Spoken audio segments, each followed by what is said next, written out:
అందరికీ నమస్కారం. నేను doctor Mamata Manganpalli, civil services mentor. ఈ రోజు ఒక స్పెషల్ సెషన్ మీకోసం నేను తీసుకోబోతున్నాను. అదేంటంటే central government schemes. Central government schemes అనేవి యూపీఎస్సీ స్టూడెంట్స్కైనా, ఏపీపీఎస్సీ, టీఎస్పీఎస్సీలోనే చాలా ఇంపార్టెంట్. ఎందుకంటే ప్రిలిమ్స్లో తీసుకుంటే మినిమం 5 to 6 క్వశ్చన్స్ ఈ టాపిక్ నుంచి అడుగుతున్నారు. అండ్ మెయిన్స్ పరంగా ఇంట్రొడక్షన్లో అయినా, బాడీలో అయినా, కన్క్లూషన్లో అయినా ఈ స్కీమ్స్ని కానీ, స్కీమ్స్ ఆబ్జెక్టివ్స్ని కానీ మెన్షన్ చేస్తే డెఫినెట్గా స్టూడెంట్స్కి ఎక్స్ట్రా మార్క్స్ వచ్చే అవకాశం ఉందన్నమాట. అంత ఇంపార్టెంట్ ఇవి. అయితే మనం ఈ స్కీమ్స్ని థీమ్ బేస్డ్గా చూడబోతున్నాము. థీమ్ బేస్డ్ అంటే ఫర్ ఎగ్జాంపుల్ అగ్రికల్చర్ స్కీమ్స్ అని ఒకటేసారి, ఎడ్యుకేషన్కి సంబంధించిన స్కీమ్స్ ఒకేసారి, సోషల్ వెల్ఫేర్, హెల్త్కి సంబంధించిన స్కీమ్స్ అని ఒకేసారి చూడబోతున్నాం అనమాట. స్టూడెంట్స్ ప్రిపేర్ అయ్యేటప్పుడు కూడా ఇలా థీమ్ బేస్డ్గా చదువుతుంటే వాళ్ళకి చాలా అడ్వాంటేజెస్ ఉంటాయి. ఫర్ ఎగ్జాంపుల్ ఒక స్కీమ్ నుంచి ఇంకో స్కీమ్కి డిఫరెన్సెస్ తెలియడానికి, అంటే ఒక స్కీమ్ ఎప్పుడు వచ్చింది, అది central sector schema, centrally sponsored schema, అందులో ఆబ్జెక్టివ్స్ ఏంటి, బెనిఫిషరీస్ ఎవరు, ఎంత అమౌంట్ గవర్నమెంట్ వాళ్ళకి సబ్సిడీ రూపంలో ఇస్తుంది, ఎంత ప్రీమియం ఫార్మర్స్ పే చేయాలి ఇన్సూరెన్స్ స్కీమ్స్లో, ఇలా కంపేర్ చేస్తూ గనక చదివితే డెఫినెట్లీ స్టూడెంట్స్ ఎక్కువ రోజులు ఆ ఇన్ఫర్మేషన్ రిటైన్ చేసుకుంటారు. ఎగ్జామ్ హాల్లో ప్రాపర్గా కన్ఫ్యూజ్ అవ్వకుండా ఆన్సర్ మార్క్ చేస్తారనమాట. సో నేను అందరి స్టూడెంట్స్కి ఇదే సజెస్ట్ చేస్తాను. స్కీమ్స్ చదివేటప్పుడు మాత్రం కంపేర్ చేస్తూ చదవండి, థీమ్ బేస్డ్ చదవండి. అండ్ ఈరోజు మనం central government schemes of agriculture చూడబోతున్నాము. అందులో ఫస్ట్ స్కీమ్ వచ్చేసి ఈనామ్, ఎలక్ట్రానిక్ నేషనల్ అగ్రికల్చర్ మార్కెట్ అంటామన్నమాట. అయితే ఇది ఎందుకు ఇంపార్టెంట్ అంటే రీసెంట్లీ మనకి 2023 జనవరిలో డిజిటల్ ఇండియా అవార్డ్స్ ఫర్ 2022 ఇచ్చారు. అందులో ఈనామ్ అనేది మనకి ప్లాటినం అవార్డ్ వచ్చింది ఈనామ్కి. ఈ కాంటెక్స్ట్ లో ఇప్పుడు నెక్స్ట్ ఎగ్జామ్స్ రాయబోయే స్టూడెంట్స్ కి ఈ టాపిక్ చాలా ఇంపార్టెంట్ అన్నమాట. అందుకే మనం ఫస్ట్ ఈనామ్ చూడబోతున్నాము. సో ఈనామ్ అంటే ఏంటంటే electronic national agriculture market. Usually మనకి స్టేట్ గవర్నమెంట్లో, ఐ మీన్ స్టేట్లో కొన్ని మార్కెట్ ఏరియాస్ డివైడ్ చేశారు. ప్రతి మార్కెట్కి ఒక ఏపీఎంసీని డెసిగ్నేట్ చేశారనమాట. ఏపీఎంసీ అంటే అగ్రికల్చర్ ప్రొడ్యూస్ మార్కెటింగ్ కమిటీ. అంటే ఆ స్పెసిఫిక్ మార్కెట్లో జరిగే యాక్టివిటీస్ అన్ని ప్రాపర్గా రెగ్యులేట్ చేయడానికే మన state governments APMC act of 2003 ద్వారా ఈ ఏపీఎంసీస్ని తీసుకొచ్చాయన్నమాట. వీటి వల్ల ఫార్మర్స్కి బెనిఫిట్స్ ఏంటంటే, ఇంతకుముందు యూజువలీ మిడిల్ మెన్ ఉండేవాళ్ళు. అంటే ఫార్మర్స్ దగ్గర ఎక్కువ అమౌంట్ తీసుకొని వాళ్ళు బెనిఫిట్ పొందేలాగా వాళ్ళు మాత్రం తక్కువకి అమ్మేసి అలా ఫార్మర్స్ ని మోసం చేసేవాళ్ళు. ఇప్పుడు అలాంటి జరగకుండా మిడిల్ మెన్ ని ఎలిమినేట్ చేయడానికి ఈ ఫేర్ అండ్ ట్రాన్స్పరెంట్ ప్రాసెస్ లో మనకి ప్రైస్ డిస్కవరీ మెకానిజం అంటాము. అంటే ఫేర్ గా ఒక ప్రొడ్యూస్ ని ఫార్మర్ ప్రొడ్యూస్ చేసే, ఫర్ ఎగ్జాంపుల్ రైస్ వెరైటీ ఉంటే ఆ రైస్ కి ప్రైస్ ఎంత ఉంది, మొత్తం అన్ని మార్కెట్స్ లో అలా యూనిఫామ్ గా ప్రైస్ ఉండేలాగా చూసుకుంటారనమాట. అలా ఫార్మర్స్ కంపేర్ చేస్తూ ఎక్కడ వాళ్ళకి ఒక 1 రూపీ అయిన బెనిఫిట్ వస్తుందో అక్కడ అమ్ముకుంటూ ఉంటారు. That is about APMC. And contract farming అంటే ఫార్మర్స్ డైరెక్ట్ గా కొన్ని అగ్రికల్చర్ బిజినెస్ ఫర్మ్స్ తో డైరెక్ట్ గా వాళ్ళే మాట్లాడుకొని వాళ్ళ కాంట్రాక్ట్ సైన్ చేసుకుంటూ ఉంటారనమాట. సో ప్రైస్ డిస్కవరీ ట్రాన్స్పరెంట్ గా ఉంటుంది, ఫేర్ ప్రైజెస్ ఉంటాయి, నెక్స్ట్ కాంట్రాక్ట్ ఫార్మింగ్ ఉంటుంది, బయింగ్ అండ్ సెల్లింగ్ అంతా డైరెక్ట్ గా ఫార్మర్స్ నుంచే అవుతుంది. So this is actually benefiting farmers a lot. అది ఏపీఎంసీ పరంగా చూసుకుంటే. అయితే మనకి ఏపీఎంసీస్ ని అన్నిటిని, అంటే for different states we have different APMCs. ఇప్పుడు అన్ని ఏపీఎంసీస్ ని, అలాంటి మార్కెట్స్ ని, అలాంటి మండీస్ ని అన్నిటిని ఒక యూనిఫైడ్ ప్లాట్ఫామ్ మీదకి తీసుకురావాలనే ఉద్దేశంతో సెంట్రల్ గవర్నమెంట్ మనకి ఈ నామ్ అనే ప్రోగ్రామ్ ని లాంచ్ చేసింది 2016 లో. 14th April 2016 లో మనకి ఈ ప్రోగ్రామ్ లాంచ్ అయిందనమాట. So it's a pan India electronic trading portal. అంటే ట్రేడ్ చేసుకోవడానికి యూజువలీ ఫార్మర్స్ కి వాళ్ళ స్టేట్ లోనే కాకుండా అవుట్ సైడ్ దే స్టేట్స్ కూడా వాళ్ళు ట్రేడ్ చేసుకునే అవకాశాన్ని మనకి ఈనామ్ ద్వారా సెంట్రల్ గవర్నమెంట్ కల్పిస్తుంది అనమాట. సో ఇది చాలా ఇంపార్టెంట్. అండ్ మనకి స్కీమ్స్ విషయానికి వస్తే ఫస్ట్ ఇంపార్టెంట్ థింగ్ మీరు నేర్చుకోవాల్సింది ఏ ఇయర్ లో లాంచ్ చేశారు అని. బికాస్ ఎగ్జామ్ లో అడుగుతున్నారు, ఇయర్ తో సహా అడుగుతున్నారు, మ్యాచ్ ద ఫాలోయింగ్ అడుగుతున్నారు. సో మీకు ఎలిమినేషన్ లో వచ్చినా కూడా ఆ ఇయర్ ని బట్టి if you remember the year మీకు ఈజీగా ఎలిమినేట్ చేసుకునే ఛాన్స్ వస్తుంది అనమాట. సో ఇది 2016 లో దీన్ని లాంచ్ చేశారు. ఇది సెంట్రల్ సెక్టార్ స్కీమ్. అయితే చాలా మంది స్టూడెంట్స్ కి సెంట్రల్ సెక్టార్ స్కీమ్స్ కి, సెంట్రలీ స్పాన్సర్డ్ స్కీమ్స్ కి డిఫరెన్సెస్ తెలియదు. ఇప్పుడు నేను చెప్తాను. So central sector and centrally sponsored రెండు పరంగా తీసుకుంటే మీకు central sector scheme, centrally sponsored scheme. ఈ రెండు పరంగా తీసుకుంటే మేజర్లీ మీరు 2 డిఫరెన్సెస్ గుర్తుపెట్టుకోవాలి. ఆ ఫస్ట్ డిఫరెన్స్ ఏంటంటే ఫండింగ్ ఆస్పెక్ట్. ఫండింగ్లో ఒకవేళ 100% funded by the central government అయితే అది central sector scheme. Next, state governments కూడా ఫండింగ్ ఉంటుంది. For example 60% by central government, 40% by state government, లేకపోతే 40 నాకు 60-40 ఎలా అయితే అనుకున్నామో 70-30 ఉండొచ్చు, 90-10 ఫర్ హిమాలయన్ స్టేట్స్ ఉండొచ్చు, లేకపోతే 100% for union territories by the central government ఉండొచ్చు అనమాట. ఆ ఫండింగ్ రేషియోని బట్టి మనకి ఫస్ట్ డిఫరెన్స్ చూసుకుంటాము. సెంట్రల్ సెక్టార్ అయితే totally funded by the government, central government. Centrally sponsored అయితే స్టేట్ సెంటర్ 2% ప్రకారంగా చూసుకుంటాయన్నమాట. That is funding aspect. ఇదే డిఫర్ అవుతూ ఉంటుంది. నెక్స్ట్ పాయింట్ ఏంటంటే మీరు గుర్తుపెట్టుకోవాల్సింది ఇంప్లిమెంటింగ్ ఏజెన్సీ. అయితే సెంట్రల్ సెక్టార్ స్కీమ్లో ఇంప్లిమెంటింగ్ ఏజెన్సీ సెంటర్కి సంబంధించింది అయి ఉంటుంది. అదే సెంట్రలీ స్పాన్సర్డ్ స్కీమ్లో ఇంప్లిమెంటింగ్ ఏజెన్సీ స్టేట్ గవర్నమెంట్కి సంబంధించిన వాళ్ళు అయి ఉంటారనమాట. ఈ రెండు మనకి మేజర్ పాయింట్స్ అనమాట. సో ఫండింగ్ ఒకటి, ఇంప్లిమెంటింగ్ ఏజెన్సీ ఒకటి చూసుకోవాలి. మీకు ఈజీగా ఎలా గుర్తుపెట్టుకోవచ్చు అంటే సెంట్రల్ సెక్టార్ స్కీమ్లో ఉన్న సి ఉంది కదా, ఈ సిని మీరు సెంటర్ అని గుర్తుపెట్టుకోవచ్చు. సో స్పాన్సర్డ్లో మనకి సి లేదు. Okay, so centrally sponsored scheme అంటే స్టేట్ గవర్నమెంట్స్ కూడా ఇన్వాల్వ్ అవుతాయి. సెంట్రల్ సెక్టార్ స్కీమ్లో అయితే సి ఉంది కాబట్టి అలా మీరు totally funded by the centre, implemented by the centre అని గుర్తుపెట్టుకోవచ్చు. ఓకే, సో ఇప్పుడు ఈనామ్ అనేది మనకి సెంట్రల్ సెక్టార్ స్కీమ్ అనమాట. అంటే 100% funded by the centre and ఒక సెంటర్ ఏజెన్సీ, సెంట్రల్ గవర్నమెంట్ కి సంబంధించిన ఏజెన్సీ దీన్ని ఇంప్లిమెంట్ చేస్తుంది. అదే మనకి small farmers agri business consortium అనమాట. ఇది ఒక centralised agency.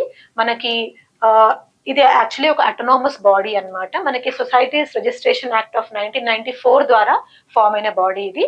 Central government agriculture పరంగా ఎలాంటి స్కీమ్స్ లాంచ్ చేసినా సెంట్రల్ సెక్టార్ స్కీమ్స్ ని మాక్సిమం ఈ small farmers agri business consortium వాళ్ళు ఇంప్లిమెంట్ చేస్తూ ఉంటారు. So please remember this. And ministry of agriculture and farmers welfare. So ఒక స్కీమ్ ప్రకారంగా తీసుకుంటే ఇయర్ ఒకటి గుర్తుండాలి. సెంట్రల్ సెక్టారా, సెంట్రలీ స్పాన్సర్డా, ఇంప్లిమెంటింగ్ ఏజెన్సీ ఎవరు, నెక్స్ట్ ఏ మినిస్ట్రీ కింద వస్తుంది, బికాస్ కొన్ని మినిస్ట్రీస్ కన్ఫ్యూజ్ చేస్తాయి అనమాట. మనం ముందు చూసుకోబోతున్నాము. సో యూజువల్లీ మీరు నేమ్ చూడగానే ఒక టైప్ ఆఫ్ మినిస్ట్రీ అనుకుంటారు, బట్ అట్ ది ఎండ్ అది వేరే మినిస్ట్రీ అయ్యే ఛాన్స్ ఉంటుంది. అండ్ ఎగ్జామ్ లో ఇక్కడే మీకు ట్రాప్ లే చేస్తారనమాట ఆ మినిస్ట్రీని పట్టి. అది మీరు ఫోకస్ చేయాల్సి ఉంటుంది.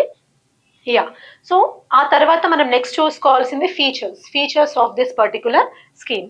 అయితే ఈ స్కీమ్ లో మనకు ఫస్ట్ ఫీచర్ సింప్లీ ఏపీఎంసీస్ కున్న ఫీచర్స్ అన్ని ఇందులో ఉంటాయి. కాకపోతే it's a unified platform through out India. అయితే దీనివల్ల ఏంటంటే మనకు ట్రాన్స్పరెంట్ సేల్ ట్రాన్సాక్షన్స్ అవుతాయి. ప్రైస్ డిస్కవరీ మెకానిజం ఇందాక చెప్పుకున్నట్టు త్రూ అవుట్ ఇండియా ఎలా అయితే ప్రైస్ డిస్కవరీ ఉంటుందో ఆ ప్రోడక్ట్ కి, దాన్ని బట్టి ఫేర్ ప్రైజెస్ అన్ని అక్కడే మనకు ఉంటాయన్నమాట. దాన్ని బట్టి ఫార్మర్స్ కంపేర్ చేసుకొని వాళ్ళ ప్రొడ్యూస్ ని వాళ్ళకి అనుగుణంగా ఉండేలాగా అమ్ముకోవచ్చు. Next, liberal licensing of traders or buyers. అయితే మనకి ఈ లైసెన్సింగ్ అనేది స్టేట్ అథారిటీస్ ఇస్తాయి. ఆ లైసెన్స్ కూడా మనకి లిబరల్ గా దొరుకుతుంది. అంటే ఇంతకు ముందు ఏంటంటే ఎవరికైనా ఒక ట్రేడర్ కైనా బయర్ కైనా లైసెన్స్ రావాలి అంటే డెఫినెట్లీ వాళ్ళకి ఒక ఫిజికల్ ప్రెసెన్స్ అనేది ఉండాలి అని రూల్ ఉండేది. ఇప్పుడు ఈ ఈనామ్ లో అలా లేదనమాట. Physical presence, because it is an online portal కాబట్టి, ఈ ట్రేడింగ్ ఎలక్ట్రానిక్ పోర్టల్ కాబట్టి వాళ్ళకి ఫిజికల్ ప్రెసెన్స్ ఉండాల్సిన అవసరం లేదు. అది మీరు చాలా గుర్తుపెట్టుకోవాలి. నెక్స్ట్ ఇంపార్టెంట్ పాయింట్ వచ్చి 1 లైసెన్స్ ఫర్ ఎ ట్రేడర్. అంటే ఒక ట్రేడర్ కి ఒకసారి లైసెన్స్ వచ్చింది అంటే త్రూ అవుట్ ది స్టేట్ ఆ ట్రేడర్ ఆ లైసెన్స్ ని చూపించుకుంటూ యూజ్ చేసుకోవచ్చు అనమాట. So that is valid across all markets. క్వాలిటీని చాలా ఎంఫసైజ్ చేస్తారు ఈ నామ్లో, అది మీరు గుర్తుపెట్టుకోవాలి. ఇన్ఫ్రాస్ట్రక్చర్ ప్రాపర్ గా ఉండాలి, వాళ్ళకి ఇన్ఫర్మేషన్ ప్రాపర్ గా వెళ్ళేలాగా చూసుకుంటారు. నెక్స్ట్, ఏపీఎంసీఎస్ కి కొంచెం రెస్ట్రిక్షన్ ఉంది. ఇంతకు ముందు ఏంటంటే నేను ఇందాక చెప్పినట్టు వాళ్ళకి మొత్తం మార్కెట్ ఏరియా అంతా పవర్ ఉండేది. ఇప్పుడు ఏంటంటే మార్కెట్ యార్డ్ కానీ సబ్ యార్డ్ కానీ, అంటే which are parts of these market areas, అక్కడి వరకే వాళ్ళకి రెస్ట్రిక్షన్ అనమాట. మిగతాదంతా ఈ నామ్లో ఆన్లైన్ లో ట్రాన్స్పరెంట్ ప్రాసెస్ గా ఫార్మర్స్ డైరెక్ట్ గా ఇన్వాల్వ్ అవ్వచ్చు. Single point levy of market fees on first wholesale purchase from the farmer. So ఒకటే దగ్గర వాళ్ళకి మార్కెట్ ఫీస్ అనేది లెవై అవుతుంది. అండ్ ఇది ఒక సింగిల్ విండో సర్వీసెస్, అన్ని ఏపీఎంసీ రిలేటెడ్ సర్వీసెస్ అన్ని ఒకే దగ్గర ఫార్మర్స్ కి లభిస్తాయి. So it's very very important scheme అనమాట. కామోడిటీ అరైవల్స్ అంటే ఎప్పుడు వస్తున్నాయి, ఎలాంటి ప్రొడ్యూస్ వస్తుంది, quality, prices, buy and sell offers ఉన్న ఈ పేమెంట్ సెటిల్మెంట్ ఇది కూడా చాలా ఇంపార్టెంట్. ఏంటంటే ఇక్కడ ఫార్మర్స్ కి డైరెక్ట్ గా వాళ్ళ బ్యాంక్ అకౌంట్ లోకి మనీ డైరెక్ట్ గా మనం ట్రాన్సాక్ట్ చేయొచ్చు. So that is also very very important. ఇది అబౌట్ ఈ నామ్. నెక్స్ట్ స్కీమ్ వచ్చేసి మనకి agri clinics and agri business AC and ABC scheme అనమాట. సో ఫస్ట్ ఇది ఎప్పుడు లాంచ్ చేశారు అంటే 2002లో లాంచ్ చేశారు. మీరు ఇది 2002 అని ఎలా గుర్తుపెట్టుకుంటారంటే ఏసీ ఏబిసి ఇలా టూ ఉన్నాయి, agri clinics and agri business. So 2002 అలా గుర్తుపెట్టుకోండి. 2002 2s ఉన్నాయి అండ్ 2 zeros ఉన్నాయి. అలా ఏదో ఒక సిల్లీగా మీరు గుర్తుపెట్టుకోగలిగితే మీకు ఎగ్జామ్ హాల్లో గుర్తొస్తుంది. So this was launched in 2002. Next ఏంటంటే ministry, obviously ministry of agriculture and farmers welfare. And implementing agency ఎవరు, సెంట్రల్ సెక్టారా స్పాన్సర్డ్ అంటే ఇది సెంట్రల్ సెక్టార్ స్కీమ్. అంటే 100% funded by the center and implemented by a central agency. ఆ central agency in collaboration with NABARD. మనకు నబార్డ్ ఉంది కదా, so అది ఇన్వాల్వ్ అవుతుంది ఇందులో. ఇప్పుడు ఈ స్కీమ్ ఏంటి అంటే యూజువలీ మనకి అన్ఎంప్లాయిడ్ యూత్ ఉంటారు కదా, అన్ఎంప్లాయిడ్ యూత్ కి 45 days ఫ్రీ రెసిడెన్షియల్ కోచింగ్ లాగా రెసిడెన్షియల్ ట్రైనింగ్ ఇస్తారనమాట అగ్రికల్చర్ పర్స్పెక్టివ్ లో. సో అగ్రికల్చర్ గురించి ఎవరైనా యూత్ ఉంటే వాళ్ళు సొంతంగా ప్రానస్ అంటారు. అంటే మనకు ఆంటర్ప్రెనర్ అంటే ఏదైనా కొత్త కంపెనీ ఏదైనా పెట్టుకుంటే వాళ్ళని ఆంటర్ప్రెనర్ అంటారు. అలా అగ్రికల్చర్ పరంగా ఏదైనా చేయాలి అనుకుంటే వాళ్ళని అగ్రిప్రెనర్స్ అంటారనమాట. అలా అన్ఎంప్లాయ్మెంట్ తో బాధపడుతున్న యూత్ ని ఎంప్లాయిడ్ యూత్ లాగా తయారు చేయడానికి వచ్చిన స్కీమే మనకి ఇదనమాట. సో ఇది 45 days free residential training program. ఇది డిఫరెంట్ పార్ట్స్ ఆఫ్ ద కంట్రీలో ఈ ట్రైనింగ్ ఇస్తారు. అండ్ ఇందులో మనకి బ్యాంక్ నుంచి లోన్స్, సబ్సిడీ ఇవన్నీ కూడా లభిస్తాయి అనమాట వాళ్ళకి, అన్ఎంప్లాయిడ్ యూత్ కి. అండ్ ఇది మనకి national institute of agriculture extension management వీళ్ళు ఇంప్లిమెంట్ చేస్తున్నారు. నేను ఇందాక చెప్పాను కదా సెంట్రల్ ఏజెన్సీ అని. So it is also called as MANAGE. మీకు ఎగ్జామ్ లో ఇలాంటి క్వశ్చన్స్ వస్తాయి, MANAGE is related to what అనేది. సో మేనేజ్ అనేది it's a body, it's national institute of agriculture extension management అనమాట. మేనేజ్ మీరు ఎలా గుర్తుపెట్టుకుంటారంటే youth are managing agriculture, youth are managing agriculture గుర్తుపెట్టుకుంటే ఈ మేనేజ్ అనేది ఈ యూత్ స్కీమ్ కి సంబంధించింది గుర్తొస్తుంది. ఓకే, నెక్స్ట్ అగ్రి క్లినిక్స్ అంటే ఏంటంటే యూజువలీ మనం క్లినిక్స్ అంటే ఏంటి, ఇప్పుడు doctors, I'm a doctor. So ఇప్పుడు నేనేం చేస్తాను, వచ్చిన పేషెంట్స్ కి ఏదైనా లైక్ మెడిసిన్స్ ఇస్తాను అండ్ వాళ్ళ హెల్త్ పరంగా కేర్ తీసుకోవాలో సజెషన్స్ ఇస్తాను కదా. అలా అగ్రి క్లినిక్స్ అంటే కూడా అగ్రికల్చర్ పరంగా ఆల్రెడీ ఎక్స్పీరియన్స్డ్ ఉన్న అగ్రికల్చరల్ ఫార్మర్స్ అయి ఉండొచ్చు, అగ్రికల్చర్ గురించి తెలిసిన కొంతమంది హెడ్స్ అయి ఉండొచ్చు, వాళ్ళు సజెషన్స్ ఇస్తారనమాట ఈ యూత్ కి. So those are called as agri clinics. Expert advice services to farmers లాగా ఏదైనా నాలెడ్జ్, అగ్రికల్చర్ పరంగా నాలెడ్జ్ ఉండి మిగతా ఫార్మర్స్ కి వాళ్ళ అడ్వైస్ ఇవ్వడమే అగ్రి క్లినిక్స్ అనమాట. సాయిల్ హెల్త్ పరంగా, క్రాపింగ్ ప్రాక్టీసెస్, ప్లాంట్ ప్రొటెక్షన్ అంటే వీటన్నిటి గురించి, క్రాప్ ఇన్సూరెన్స్ ఎలా ఇస్తారు, పోస్ట్ హార్వెస్ట్ టెక్నాలజీస్ ఎలా ఉంటాయి, క్లినికల్ సర్వీసెస్ ఫర్ యానిమల్స్ అంటే వెటర్నరీ సర్వీసెస్ కూడా ఇందులో ఇన్వాల్వ్ అయి ఉంటాయి. Next prices of various crops in the market, వీటన్నిటి గురించి ఫార్మర్స్ కి ఇన్ఫర్మేషన్ ఇస్తూ farm enhancement, agriculture sector enhancement కి వీళ్ళు హెల్ప్ చేస్తున్నారు. నెక్స్ట్ మనకి agri business centres. Agri business అనగానే మీకు పేరులోనే ఉంది కదా, it's all about business. Business అంటే ఏదైనా వెంచర్, అగ్రికల్చర్ పరంగా commercial units of agri ventures వీళ్ళు స్టార్ట్ చేస్తారు. వీళ్ళు కూడా ట్రైన్డ్ అగ్రికల్చర్ ప్రొఫెషనల్స్ అయి ఉంటారు. వీళ్ళు ఒక బిజినెస్ సెంటర్ లాగా స్టార్ట్ చేస్తారు అనమాట. అన్ని మనం ఇందాక మాట్లాడుకున్నవన్నీ ఒకే దగ్గర వాళ్ళు కల్పిస్తూ everything for the development of agriculture sector and for the betterment of the farmers. ఇది ఈ స్కీమ్. ఇది మనకి నేషనల్ యూత్ డే రోజు, యూజువలీ నేషనల్ యూత్ డే మనకి ఈ కాంటెక్స్ట్ తెలుసుకోవాల్సిన అవసరం ఎంతో ఉంది. సో January 12th, ఎందుకంటే స్వామి వివేకానంద గారి బర్త్డే ఆ రోజు మనం సెలబ్రేట్ చేసుకుంటాం అనమాట, January 12th రోజు.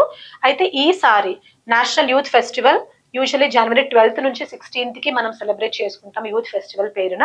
ఈసారి మనకు థీమ్ ఏంటంటే వికసిత్ భారత్ @2047 అండ్ యువా కే లియే యువా కే ద్వారా. యువా కే లియే అంటే యువకుల కోసం, యువా కే ద్వారా అంటే యువకుల నుంచి. అలా అంటే ఇద్దరిని రిలేట్ చేస్తున్నట్టు, అంటే మీ నుంచి మీ కోసం అన్నట్టుగా మనం ఇది యూత్ డే ఈసారి సెలబ్రేట్ చేసుకున్నాం అనమాట. నెక్స్ట్ నెక్స్ట్ స్కీమ్ వచ్చేసి Pradhan Mantri Kisan Samman Nidhi, PM Kisan, very very important scheme ఇది. అండ్ ఇప్పుడు రీసెంట్లీ న్యూస్ ఎందుకంటే prime minister Narendra Modi ji 16,800 crore PM Kisan Samman నిధికి ఇచ్చారనమాట. అందుకే లైక్ యూజువల్లీ ఎగ్జామ్ లో ఇలాంటి నెంబర్ కూడా అడుగుతున్నారు. మీరు ఎగ్జాక్ట్ నెంబర్ గుర్తుపెట్టుకోకపోయినా అట్లీస్ట్ అరౌండ్ 16,000 crore అని గుర్తుపెట్టుకుంటే మీకు ఎలిమినేషన్ లో హెల్ప్ అవుతుంది. అయితే పిఎం కిసాన్ సమ్మాన్ నిధి, కిసాన్ అంటే మనకు తెలుసు farmer, so it is by ministry of agriculture, మనకు అర్థమైపోయింది.